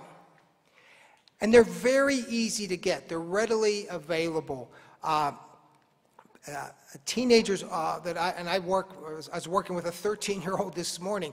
They say they take it from their parents, from their medicine supply. I have patients who tell me they go to real estate open houses every Sunday to check medicine cabinets, and they're almost always successful. This one guy has this formula of I don't know how he does it, but he looks in the paper, drive-bys the houses, and they can rate houses that are more likely to find medicine in. I'm not quite sure how they do it, but they're pretty ingenious about it. And a lot of people think, well, because it's legal, it's safe. Again, these are tools. When used properly, they can be very helpful in certain medical conditions. When used improperly, they can be very deadly.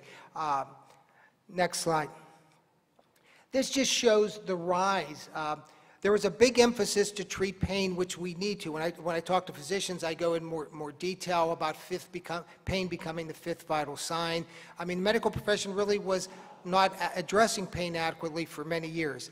We're doing a better job, but there was more pain medicines being prescribed. There was heavy marketing of some pharmaceutical companies. This just shows the rise of certain medicines from 97 to 2005. This is oxycodone, which is in Percocet and Oxycontin. The rates of prescriptions went up over 700% in that 8-year period. Hydrocodone, Vicodin went up about 300%. Methadone for pain, not the methadone clinics, went up about 1,000%. Next slide. And next slide, push it again. What's interesting is, as these prescriptions went up, we saw a rise in emergency room visits go up. This is for hydrocodone. But look what happened. I didn't expect you to do that. Yes, I wanted to ask you a very important question to our focus. So before the teachers leave, they'll be leaving at 3:30, 3:45? 2:45. So somehow, can you take a very important question before they leave? Yes. From me. I'll take it from you. I can take it from you right now. If you want. Fine. I knew you Sure. were a showman and you could do this. Right there. Okay. Sorry to interrupt. It's very important because we're having this transition and teachers are leaving. Doc, question. This is part of what we are experiencing in our system. Years ago, part of our mission was to teach lawyers to make a cogent treatment argument in front of a judge. Because we arrest 1.6 million people every year. Right. Okay? Is it good or bad is it true that approximately 1 in 7 people who have an addiction seek help? If we're lucky, probably, maybe that's lifetime, about 1 in 6. So really, close to 70 to 80% of people never even get help for this disease, and that's often because of the stigma and bias against this and just ignorance. Okay. Now, is it also, the latest research we have indicates that 8.5% of the United States population over age 12 have a substance abuse problem, which is about 25 million Americans. Yeah. During any 1 year, over a course of a lifetime, it's probably double that. And the latest studies, that's a March 2011 number. Yeah. The latest studies seem to talk about 40 million instead of 25 million. Yes. Okay. And that is more than lung, breast, and prostate cancer combined. Right. Okay. Now, knowing that only one out of 7 even admit they have a problem, and knowing that 40 million Americans, more than lung, breast, and prostate cancer combined, I sound like an attorney, huh? Combined, basically, are out there, yes, and only 1 in 7 seek treatment. Let me throw a statistic on you. This is a lemonade to lemon moment, maybe potential here. If 37% of those people who seek treatment are referred by criminal justice, as all the studies suggest, is that a bad thing that's a good thing? That's a good thing, and there's room for improvement. Correct. So even though we're arresting 1.6 million people every year, and I'm not happy about that, by the way. I'm an attorney. I'm on the other side. Okay? We know, do you mean, we know that we have 5% of the Earth's population and 25% of its prison population. That's a bad thing, but maybe we can make a good thing because 37% of that number, 592,000, might seek treatment. That, to me, sounds like a good development. Yes. So the idea of doctors and lawyers working together starts to become viable. Absolutely, absolutely. I'll have more to say at the end of my talk. Exactly. Now, I wanted to make sure the teachers got that because, Doctor, you and I know you've taught in some of the most brilliant groups, and you're very, very, very famous. And I'm not saying that to put you on a spot. My wife would disagree. Okay, mine would too, by the way. Okay, but I'm not putting you on a spot, but we both know that we walk into classrooms regularly, and sometimes there's 10 or 12 people. So these educators, these professional teachers, that can gel this community and bring people to hear what you have to say is a great coalition for all three, correct? Absolutely, and also because they work with young people. We want to try to prevent this. We want to try to be proactive with the kids who have the developing brains. I'm done. Okay. I rest my case. I'm going to let you go back to where we started. It's not my case, but that's why we're here, people. Thank you for listening. I didn't want these wonderful, patient, professional educators to leave without knowing we need you. We have something important to say, but you're the gateway to disseminating that information. Yeah, absolutely. And I don't know if you, at the end, I do have I talk more about everyone working together, and this is a great triangle with. But I like to think of it as even more people involved. The clergy, the business. The educators, many facets of the community, and I'll just continue. And Angela, if you need any time you want to, would like if it could be helpful for this to be interactive, you can interject at any time. I will assist in any way you want because I am convinced that if you give me one teacher up here like Jackie Russell, you and I can begin to make the difference when three of us stand together. Right. So you call on me whatever you want me to say. I'm not going to interrupt again. If you feel called to do so, you're welcome. Okay. And I really admire Angelo's passion. And this is, I've been in this field for so years, and this is inspiring that there's people who care about this for many years. Sometimes I thought I was just in the dark cave alone. But we see with, like I said, we saw parallel rise in hydrocodone going up and then emergency rooms, but oxycodone started going up, and all of a sudden you had this huge rise in emergency rooms. What happened? It was the form of oxycodone. This was the new one, the OxyContin that came out, and it was a much more powerful form, which we'll talk about in some future slides. Next slide. Huge problem in our area. Like I said, most drug trends started in the east or west coast. I saw my first OxyContin patient in 1999. Who told me, because these were supposed to be time-release medicines that you swallow them. Like I said, a common one is an 80-milligram OxyContin. That's equal to 16 Percocet in one pill. It's meant to be swallowed and give this amount over 12 hours. Well, first patient I saw come in, he says, I'm doing Oxycontin. I said, well, you mean oxycodone? He says, oh, no, doctor, I crush it and chew it, and I get this immediate burst of the oxycodone all at once. And I thought, geez, I wonder if this is interesting. I wonder if I'll see another one of these. Well, the next week I saw 2, next week 5. Within a couple months, I was seeing about 20 a week, and after about 3,000, I've certainly lost count. A lot started appearing in the media. Next slide. Here's a story we did with New York Times Magazine. This is Kurt. I'm happy to say Kurt is doing well now in recovery. He's doing some good Christian-based counseling. Kurt had 20 senior citizens in a high-rise in Beaver County working for him to get Oxycontin. He had people on fixed incomes that he would approach and offer them money. Some of them he told him he needed for his grandfather, and I think maybe some of them bought into it, and maybe some of them didn't care. I had 2 people in Pittsburgh, had over 50 people going to doctors working for them. Next slide. People die from addiction other than from drug overdose deaths. This is a story we did with People magazine. Bobby Wingard, on track to be what many thought was going to be a very good professional hockey player in Windberg, PA, outside of Johnstown. Athletic injuries, as we've heard about before, got on pain medicine, got on Oxycontin, got trapped on it, got very depressed that he couldn't break away from his dependence, and took his own life and committed suicide. And there's rates of suicide with people in addiction are 20 to 120 times higher than the average population. Next slide.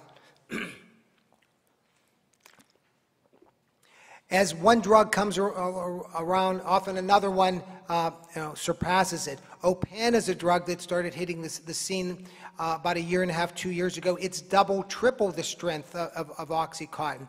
Now, fortunately, in recent years, they've changed they reformulated the outside of Oxycontin and Opana, so it's harder to crush it and snort it. The Purdue Pharma, I'm glad they did it. They were about 10 years overdue. I was talking to them years ago, but I'm glad they came around. By next year this time, there's a new medicine that's likely to come out, maybe even I shouldn't say next year, we're already into 2013, within a few months, a medicine called Zohydro. It's going to be equal to 10 Vicodin in one pill, maybe 20. And as of now, they're not planning on a crush resistant outside, and this could be the new Oxycontin on the street, and hopefully there'll be some intervention to kind of slow that down. Next slide. I just wanted to talk a little bit, because we have some medical people, about where's this coming from. We're not getting all these drugs. They're not coming from Colombia, Afghanistan, South America. Most of them are coming from local physicians' offices. And many of them are, I really believe most physicians are ethical, well-meaning. We do have rogue doctors out there who have these big practices who don't care, and we've definitely got to stop them. But in terms of, there's people who are professional drug seekers. They go to multiple doctors a day trying to scheme and scam. Drug seeking is trying to get a medicine for other than a legitimate medical purpose. Next slide. It's common. Now, diversion are people who get it and reroute it in an unauthorized way. They give it away or they sell it away. Then there's a term misuse. That's, you take it yourself, but you do it in a way that other than your doctor said. For instance, if your doctor says, I want you to take 2 pills a day and you take 22 pills a day, that's a problem. Or if they say, well, I want you to take it by mouth and you snort it, or you break it down and you inject it IV, and this happens all the time, that's obvious misuse. Next slide. There's a difference between a real patient and a pseudo-patient, and it's important that medical staff offices try to figure this out. A pseudo-patient is somebody who comes in, pretends to be a patient, but they have no real desire to get medical help. What they want to get prescription or pills from you so that they can use it themselves non-medically or sell it. A real patient really does have intent, but they may misuse it, or they may want to take some of them themselves or give maybe some to a friend who doesn't have insurance or something like that, and you really start going down a slippery slope when you start doing that. Next slide. Now, why would somebody try to seek drugs? Well, they may try to get a drug that they're addicted to themselves. They may want to try to get Oxycontin or Xanax or Opana or hydrocodone or something that they're dependent on, and that's their main drug. They may be somebody who's addicted to heroin but is having trouble getting heroin, so they may want some of these pills to hold them over, and when they don't have heroin, so that they don't get sick. I'll talk a little about Suboxone in a few more slides, but it's commonly diverted for that reason. They could be somebody addicted to cocaine, and they don't give away drugs free. So if I go to doctors and I get these other pills and I sell them on the street, you can get very good money. I mean, oxycodone on the street is going 50 cents to $1 per milligram. The average person we see coming in treatment is using about 200 milligrams a day. It's about $100 a day. You can start using your imagination with what do people have to do to come up with the money for these things. Part of it is selling drugs, shoplifting. So much of our crime, as our law enforcement people know, is connected with that. And another ugly way is I've had, unfortunately, many young people, young teenage girls and boys involved with teenage prostitution. I had a young girl a few years ago with OxyContin who switched over to heroin, and I figured she was using about $100 or more a day. And I said, how do you come up with the money? And she said, well, I love music. I had over 300 CDs. I sold all my CDs. Then I sold all my jewelry. Then I sold almost everything in my house. And this was a 17-year-old National Honor Society girl who then broke down into tears. And then she said, then I started to sell myself. And once you get trapped in addiction, you do what you need to do to keep it going, and it can get quite ugly. They may be a professional drug dealer. Next slide. Trying to recognize these people can be very difficult. I mean, this is my specialty, and I get fooled, so I'm sympathetic with the average doctor on the front line struggling with this. They're often unwilling to really cooperate. If you're really trying to get over a condition, you'll cooperate with your doctor, but they're often unwilling to give you names of references. They'll often request or try to steer you in a direction for a certain drug. They have no real interest in diagnosis. They make it very dramatic, exaggerate their symptoms. Next slide. They may often say, I'm here because my doctor is out of town. I have patients who look in obituaries and wait and find when a doctor dies, and then they'll call around and say, oh, I love my Dr. Smith, he passed away. I don't know if you saw the obituary. Now I need another, I'm out of my Percocet. They'll use tactics. They'll usually come in and they'll try to be extremely nice. They'll come in and tell a practitioner, I heard you're the best doctor in town. You're great. You understand me like no one else has. Doctors get beaten down through the course of a busy day, and you're feeling pretty good about that. But then if you don't give in to them, then they'll go the other way. They'll start attacking you. Who are you? Where did you go to school? Why are you in this town? You're not in Pittsburgh. Why, And I was just at a conference in Florida where they have a big problem with prescription medicines, and physicians say then what's happening even worse is they're threatening the doctors. They come in and say, doctor, got 2 sons, got a daughter going to this high school. Yeah, I know where you live. And are you going to refill my prescription today? So that can get quite intimidating. Next slide. When a medical practice and a physician, nurse, or somebody involved with the medical practice is looking to make a decision on to give a controlled substance, and there are definitely reasons to give these things. There are many reasons, legitimate reasons. But you have to say, is there, number one, a legitimate medical purpose for this? Does this drug, is it going to improve the patient's quality of life? And am I going to help this patient maintain control? Give a week's supply, then come back and I'll check in with you. Don't give, a month with 4 refills and then, see you in 5 months. And believe me, that this goes on at times. Is there any evidence of any other illegal drug use or alcohol use? Again, a person who has an alcohol problem is also at risk to have a drug problem. They work on it. Alcohol is nothing more than a liquid drug when it hits the brain. And are the doses appropriate?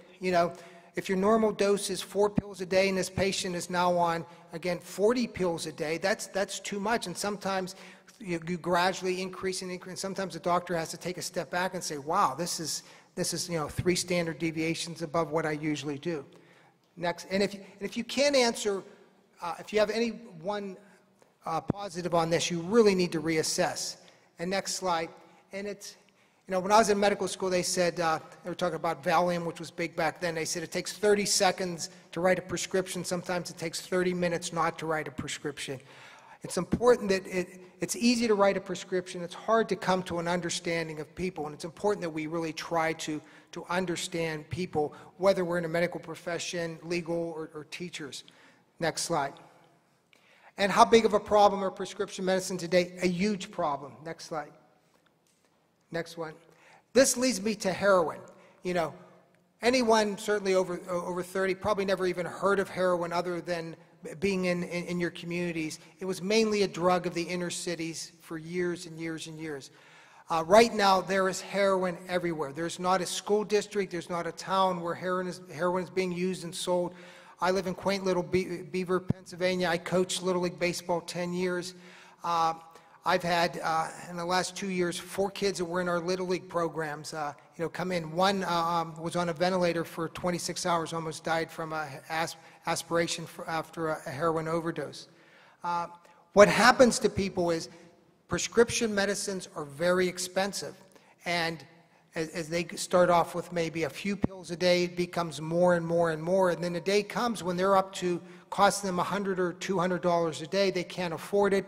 Somebody says, you know, you can keep yourself from getting sick or get the same high by using heroin, which is a fraction of the cost, maybe 1/5, 1/6 the cost a day, and they switch over. And I have seen thousands of people. I would say of the new heroin addicts that I've seen, and there have been thousands over the last few years, 95 to 99% of them all start with prescription medications. Next slide. And this just shows the rise in admissions in Allegheny County for heroin, and we've seen this throughout all of western Pennsylvania, certainly Mercer County, Lawrence County, all the counties. Next slide. What has happened is the heroin that's out now is even much stronger than years ago. The heroin that was out in the Woodstock era, 60s, 70s, going into the early 80s, was mainly from Asia, and that averaged around 10 to 15% purity. Heroin use went down for a few years when HIV and AIDS became part of our awareness. The new drug that started coming on was cocaine. Crack cocaine and snorting and smoking drugs became popular. While the people making cocaine, the Colombians and people in South Central America, they found that, you know, we can introduce a new product. If you can get heroin over 50% pure, and now in our area it's 70 and often 90% pure, you don't have to use a needle. You know, you can now start off by snorting it or smoking it. Almost everybody I see starts off snorting it or smoking it, and you can get a legitimate high. They quickly become addicted to that, and within about 3 to 6 months, the majority are over to using needles. Next slide. This is Zach Zion from Fort City. The last kid people thought would be maybe in the high school ever use heroin. A great athlete, student involved with community activities. He, they believe the first, maybe the second time he ever used heroin, he overdosed and died. And as I talk to young people, and I don't want to sound overly dramatic, but with these substances, anytime you use, it's literally a game of Russian roulette. I mean, these things are so potent and strong, and again, when you buy it from the street, even experienced drug users often die with using even small amounts because they're what they call hot bags. There was a batch laced with a drug called fentanyl. It's like almost 100 times stronger than morphine a number of years ago. It was called Get High or Die Trying, and in a 24-hour period, there was 8 deaths in Pittsburgh, and there were hundreds across the Northeast. Next slide. And what we're seeing is the pattern. It's become, it's way beyond just an inner city drug. It's in every community, middle, upper middle class. In fact, often the more affluent the neighborhoods are, the more like there may be a problem because they're good customers. A lot of the parents are naive. I get calls literally every day from families just struggling, saying they can't understand how this could happen to their family. Next slide. This just shows how the price of heroin has gone down as the purity has gone up. Next slide. As I said, most people start by snorting it, but within a few months they go over to injecting it. Injecting it is much more powerful. Once they go to injecting it, they almost never go back. Next slide. And what else happens? Because people are using needles, we're seeing an epidemic of hepatitis C, okay? Hepatitis C is a virus in the liver that over time a number of people can can get cirrhosis from it, liver cancer, maybe require a liver transplant, particularly if they don't get treatment, and people often with addiction aren't taking good care of themselves.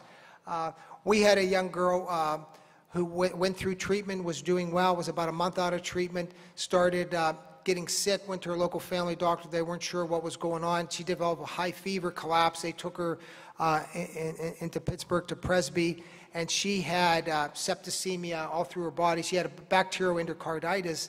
And you send me something that says John Doe will do Suboxone in weaning dosages downward, or whatever, or that's your goal. And sooner or later, your goal is to make him totally abstinent and maybe put him on a chemical blockade like Rivia or an injectable blockade. Is that not an unusual, that's not an unusual prescription, right? No. Okay. No, now that's a plan. That's a treatment plan. Okay, so last time I interrupted everybody, I was telling everybody that we have 1.6 annual million people a year arrested.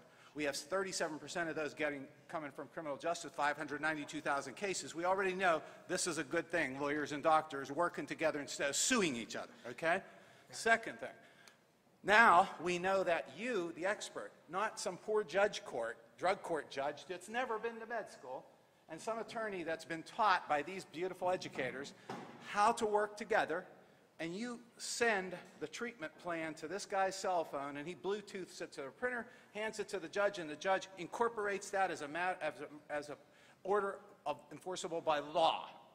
Now, have I helped you by making your treatment strategy binding, or he goes to jail? Absolutely. Thank you. Absolutely. I rest my second case. And actually, we're back on. Yeah. Hey, man. We had a priest here. I knew we were in. We're gold. We're good. So, but Angelo, the point is, most people who have addictions do what they have to do to keep their addiction going, else because their brains get hijacked, as I'll show in a few slides. The criminal activities they do as a result of it are because they're in addiction. You know, if you can treat their disease, then that behavior, that's a symptom of the disease. You know, yeah, there are some sociopathic people who develop addiction and you treat their addiction, they're still sociopath, but that's a small percentage. That's maybe 5% of the people involved with addiction. Probably 90–95% or people are not going to be committing these activities if you can treat their disease of addiction. So why not treat it? Why you know, it's actually much less money. It's much costlier not to treat it and incarcerate them and treat all their medical problems. I mean, studies have shown for every dollar you put into addiction treatment, you save from like $8 to $14 in legal, medical, and other societal costs. We're back on. Okay, thank you. Next slide. The religious philosopher John Donne years ago said, no man is an island, as he was talking about the Black Plague, when two men were walking outside, and when every time somebody would die, the church bells would toll, and one person said to the other, "For whom the bell tolls?" In other words, well, who died? And of course, you know the famous quote. He says, "No man is an island, entirely all themselves. When part of the land breaks off, we are all the less of it." And he said, "Never sin to know for whom the bell tolls for thee." And I'm here to say, no man is an island. And next slide. No person with addiction is an island. They are interdependent on many people. Next slide. For every person with addiction, there are at least 4 or 5 other people, often family members, significantly impacted on a regular basis, go through pain, go through agony. And there are many other people, 7 to 16, co-workers, neighbors, affected. So every time somebody progresses in a disease, it has this ripple effect of pain and suffering through numerous other people. But the good news, every time we can help a person, it can help improve a family and a whole society. I'm a professional volunteer with Worldwide Al-Anon, really trying to teach alcoholism and addiction is a family disease, and it's really a community disease. So we not only help the person, but because we are not islands, we are all interconnected, we help ourselves and we help everybody. Next slide. I just wanted to make that.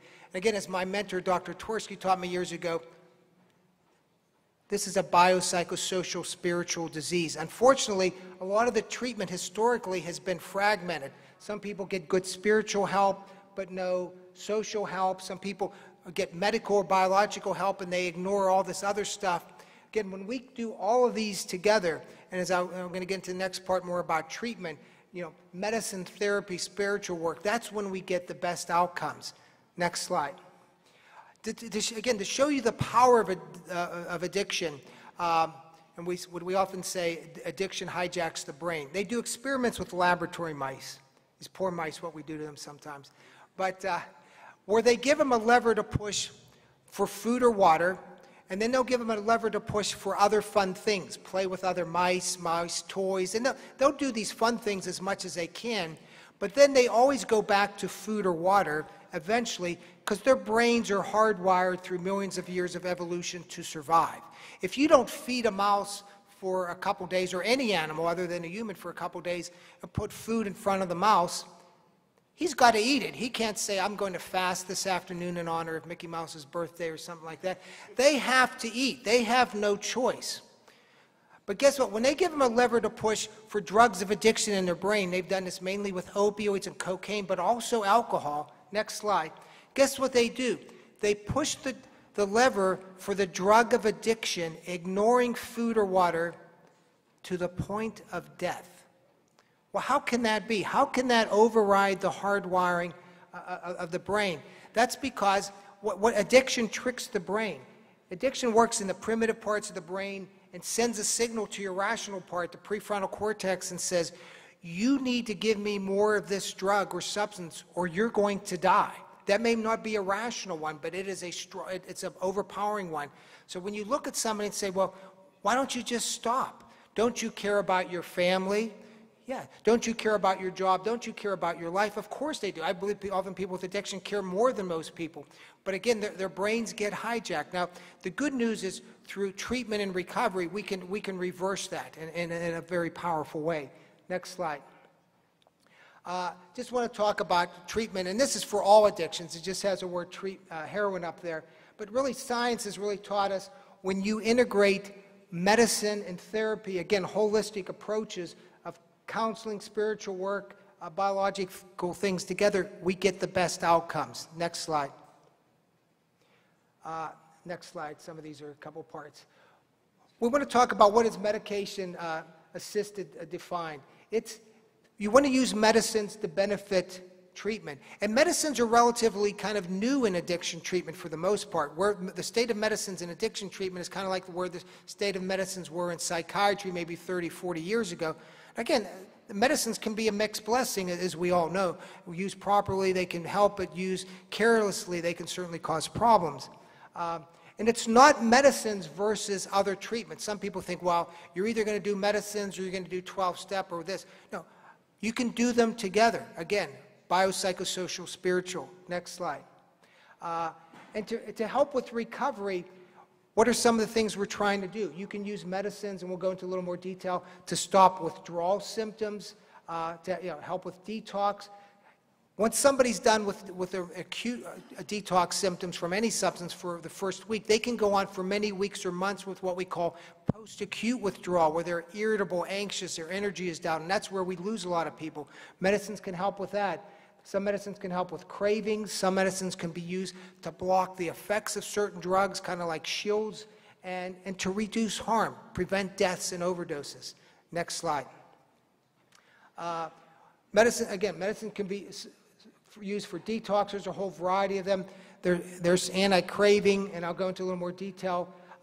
Drugs like naltrexone can be used for block cravings for alcohol or opioids. Topiramate is still experimental for cocaine, a acamprosate craving for alcohol. Blockers to block the effects. Naltrexone blocks the effects of opioids. There's some vaccines. You heard about the genetics. In the next couple of years, when people come into programs, there's some good research that there may be some genetic mapping that we do that will guide us to certain medicines for better response rates.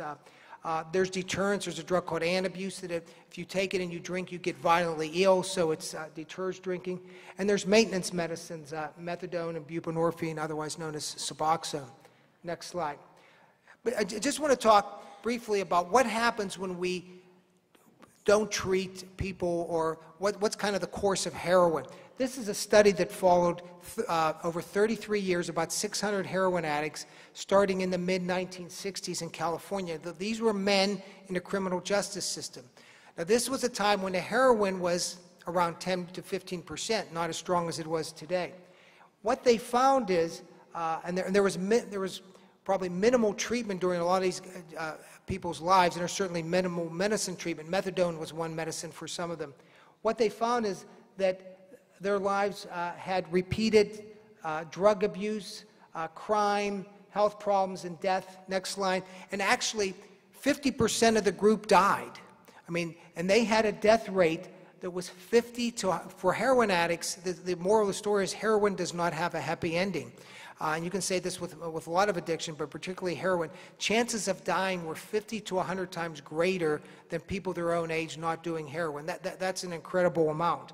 Even those who survived, I think 97% of them had felonies. Many of them spent time in jail on public assistance. Not that there's anything wrong with public assistance, but people had loss of dreams and loss of potential. It was very sad. Now, this was a group from the mid-60s to the mid to late 90s. Is this going to be the fate? We have now more people using heroin in our communities, our children, young people, from 12 years to 60 years old. Is this going to be their fate?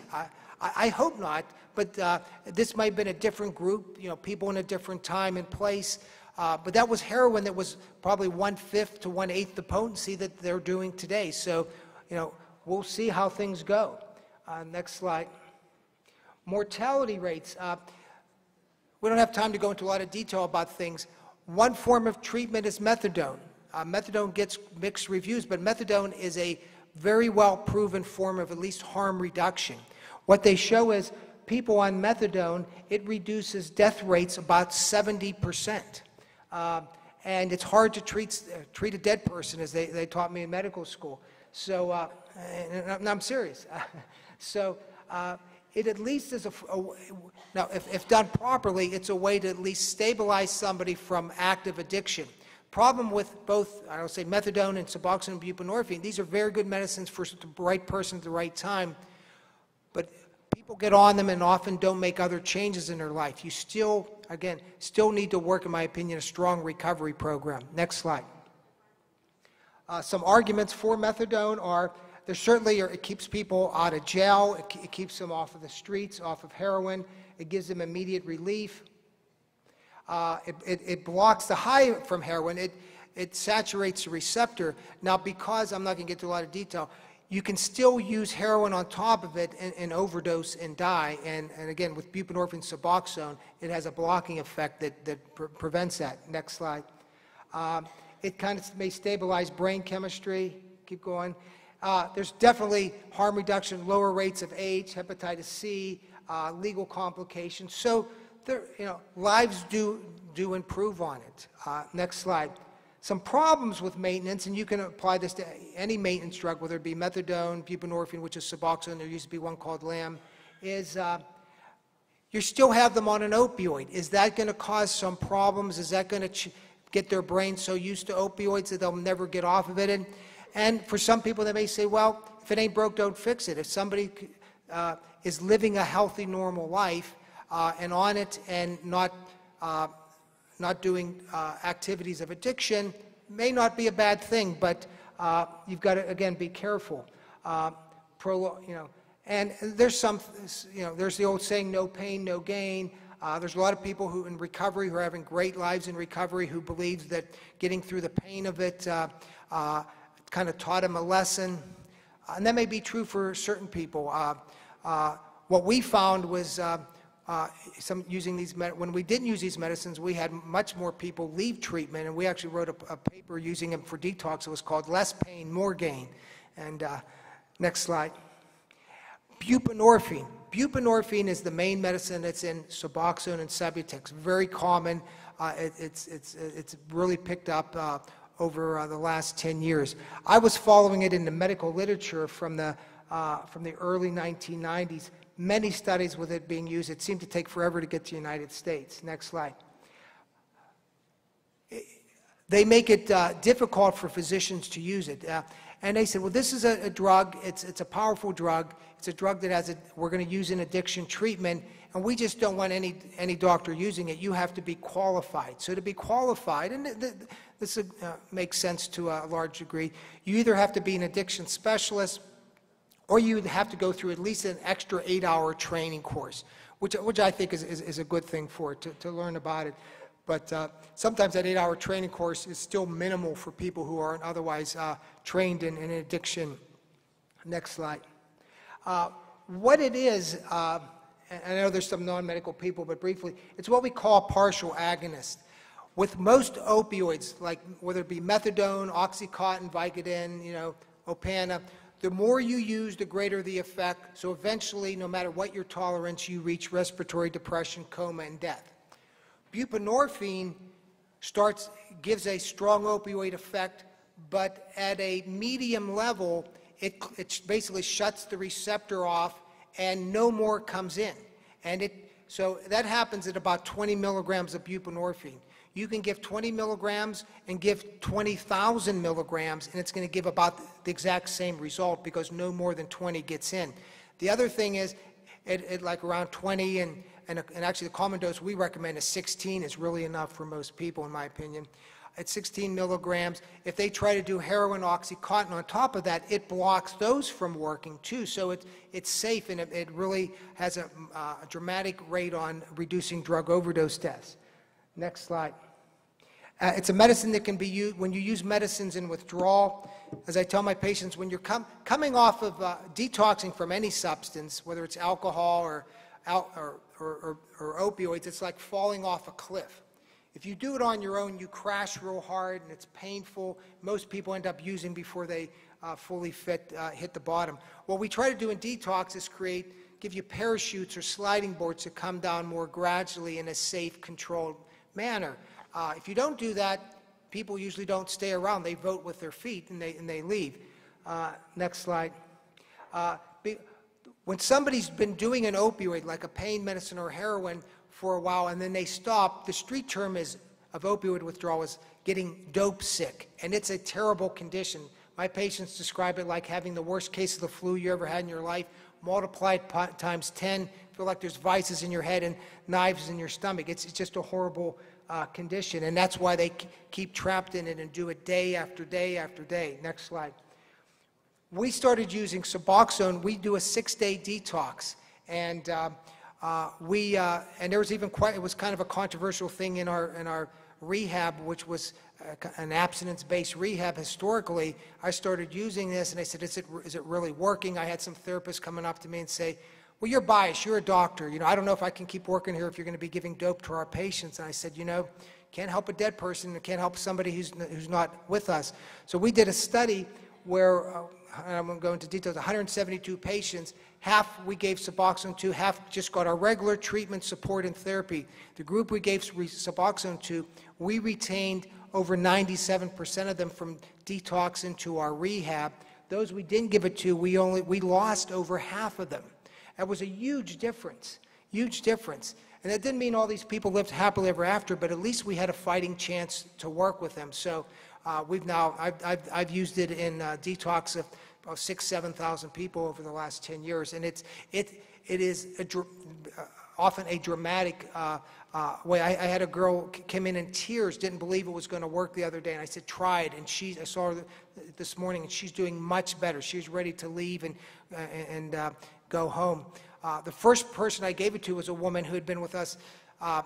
This was back in, I think it was the first physician legally using Suboxone in beginning of March of 2003. And I said, I want to find the sickest of the sick patient.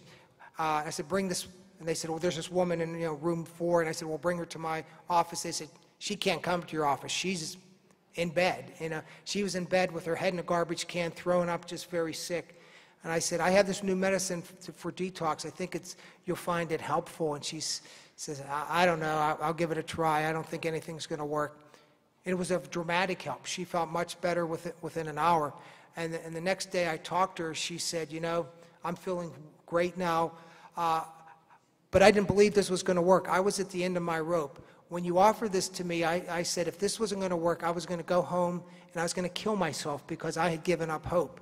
So she stayed with us, and that woman is doing well today. Next slide. Some of the objectives of any maintenance therapy, whether it's Suboxone or methadone, again, is to reduce harm, reduce crime, overdose deaths, infections like AIDS. Next slide. I'll kind of move along. This is a study they did in France that they were better able to do it, I guess, because they have more of a socialized medicine. They were having a dramatic rise in drug overdose deaths, and they put everyone they could find on heroin, 90% on Suboxone, 10% on methadone, and within 2 years they had a 79% reduction in drug overdose deaths. No matter what you think of these things, I'm sure there was a lot of mothers and fathers who were glad that it was given to them. Next slide. Before you think buprenorphine is the best thing since sliced bread, it's a great tool. Again, like any tool, if used properly, it's helpful, but we're now having a problem with widespread diversion on the street. How much more time have I got?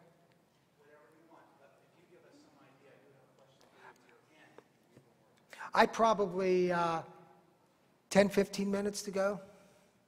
Okay. There's a lot of it being diverted on the street. I've seen hundreds and hundreds of people come into me, tell me that they've taken Suboxone from a friend or bought it on the street. I rarely see a street Suboxone addict. Most of them use it for home detox or to hold them over if they don't have another drug. Part of the problem is the demand for it exceeds the physicians. They have a 100-patient limit on physicians. And there's I'll just leave it at, there's a bell-shaped curve of how physicians do it. Some do it in a very responsible way, some do it in a marginal way, and some in a over-the-edge way. Okay, next slide. A growing problem, I've talked about this epidemic of opioids, as we're now seeing a parallel epidemic of a medicine group called benzodiazepines. This is the Valium, Xanax family, Klonopin. These are medicines that are used for anxiety, and sometimes they can be very useful tools. What's happening is more and more people doing opioids have such a tolerance that they can't feel them as much anymore, so to boost the effects, they use a benzodiazepine with it. The problem is that's very, very dangerous. You know, if the danger rating of opioids overdose by itself, let's say, was a 2, and the overdose rate of benzos was 1. When you take them together, you don't get a 3, you get maybe an 8 or a 10. They really have a synergistic effect, and a high percentage of people we see are dying or using both of these. 10 years ago, maybe 5–10% of opioid people coming in were using benzos. Now it's like 50 to 70% of them are using them. We're having to do parallel detoxes, which can be quite tricky and challenging. Next slide. I want to talk about kind of another way to go. These are the opioid blockers. These are very useful tools. They're grossly underutilized, in my opinion. There's a pill form of naltrexone was called Revia. It actually came out, originally was for you old timers, it was called Trexan. It came out around 1984. So it's been out now for, going on 28, 29 years, and most physicians aren't even aware of what this medicine is. A form came out, was FDA approved about 2.5 years ago, called Vivitrol. It gives you a shot, which Angela was talking about, which gives you a blocking dose, which we'll have more to say, for 30 days at a time, and that offers a huge advantage in treating addiction. Then there's off-label FDA. Some doctors put these skin implants where they'll put these pellets that may give slow release of naltrexone from 1 month up to 3 months. I've heard even longer. Mixed results with them, but some people can kind of rip them out of their skin, but they can be used, and they can be helpful things, but they're, again, not FDA approved. Next slide. Just kind of talking about what is this opioid blocker thing I'm talking about. When somebody uses an opioid, okay, whether it's a Percocet, a Vicodin, a codeine pill, or heroin, the opioid, whether they take it by mouth, snort it, or inject it, the opioid molecule gets in their blood system like a little ball. If you inject it, it gets there a lot faster. But you don't feel it until that molecule travels up to their brain and hits the opioid receptor. It's like a baseball hitting a catcher's mitt. When it hits it, they get the high. When it's out here, you get nothing. What this naltrexone, this blocker, does is it blocks the receptor. It puts a wall in front of the receptor, so if somebody tries to use it, comes up, it can't get in. It can't get in at all. And you pass it out in your urine, it'd still be positive in a drug test, but you feel absolutely nothing. I tell my patients, if I gave you 10 bags of heroin or 10 80 Oxycontin or 10 water pills, if you're on this medicine and you tried it, you couldn't know the difference. And that's true. I mean, I had a woman a little while ago who was on it 3 days who came up to me and says, I said, how you doing? She goes, I'll be honest with you, Doc, I went to the north side last night and got a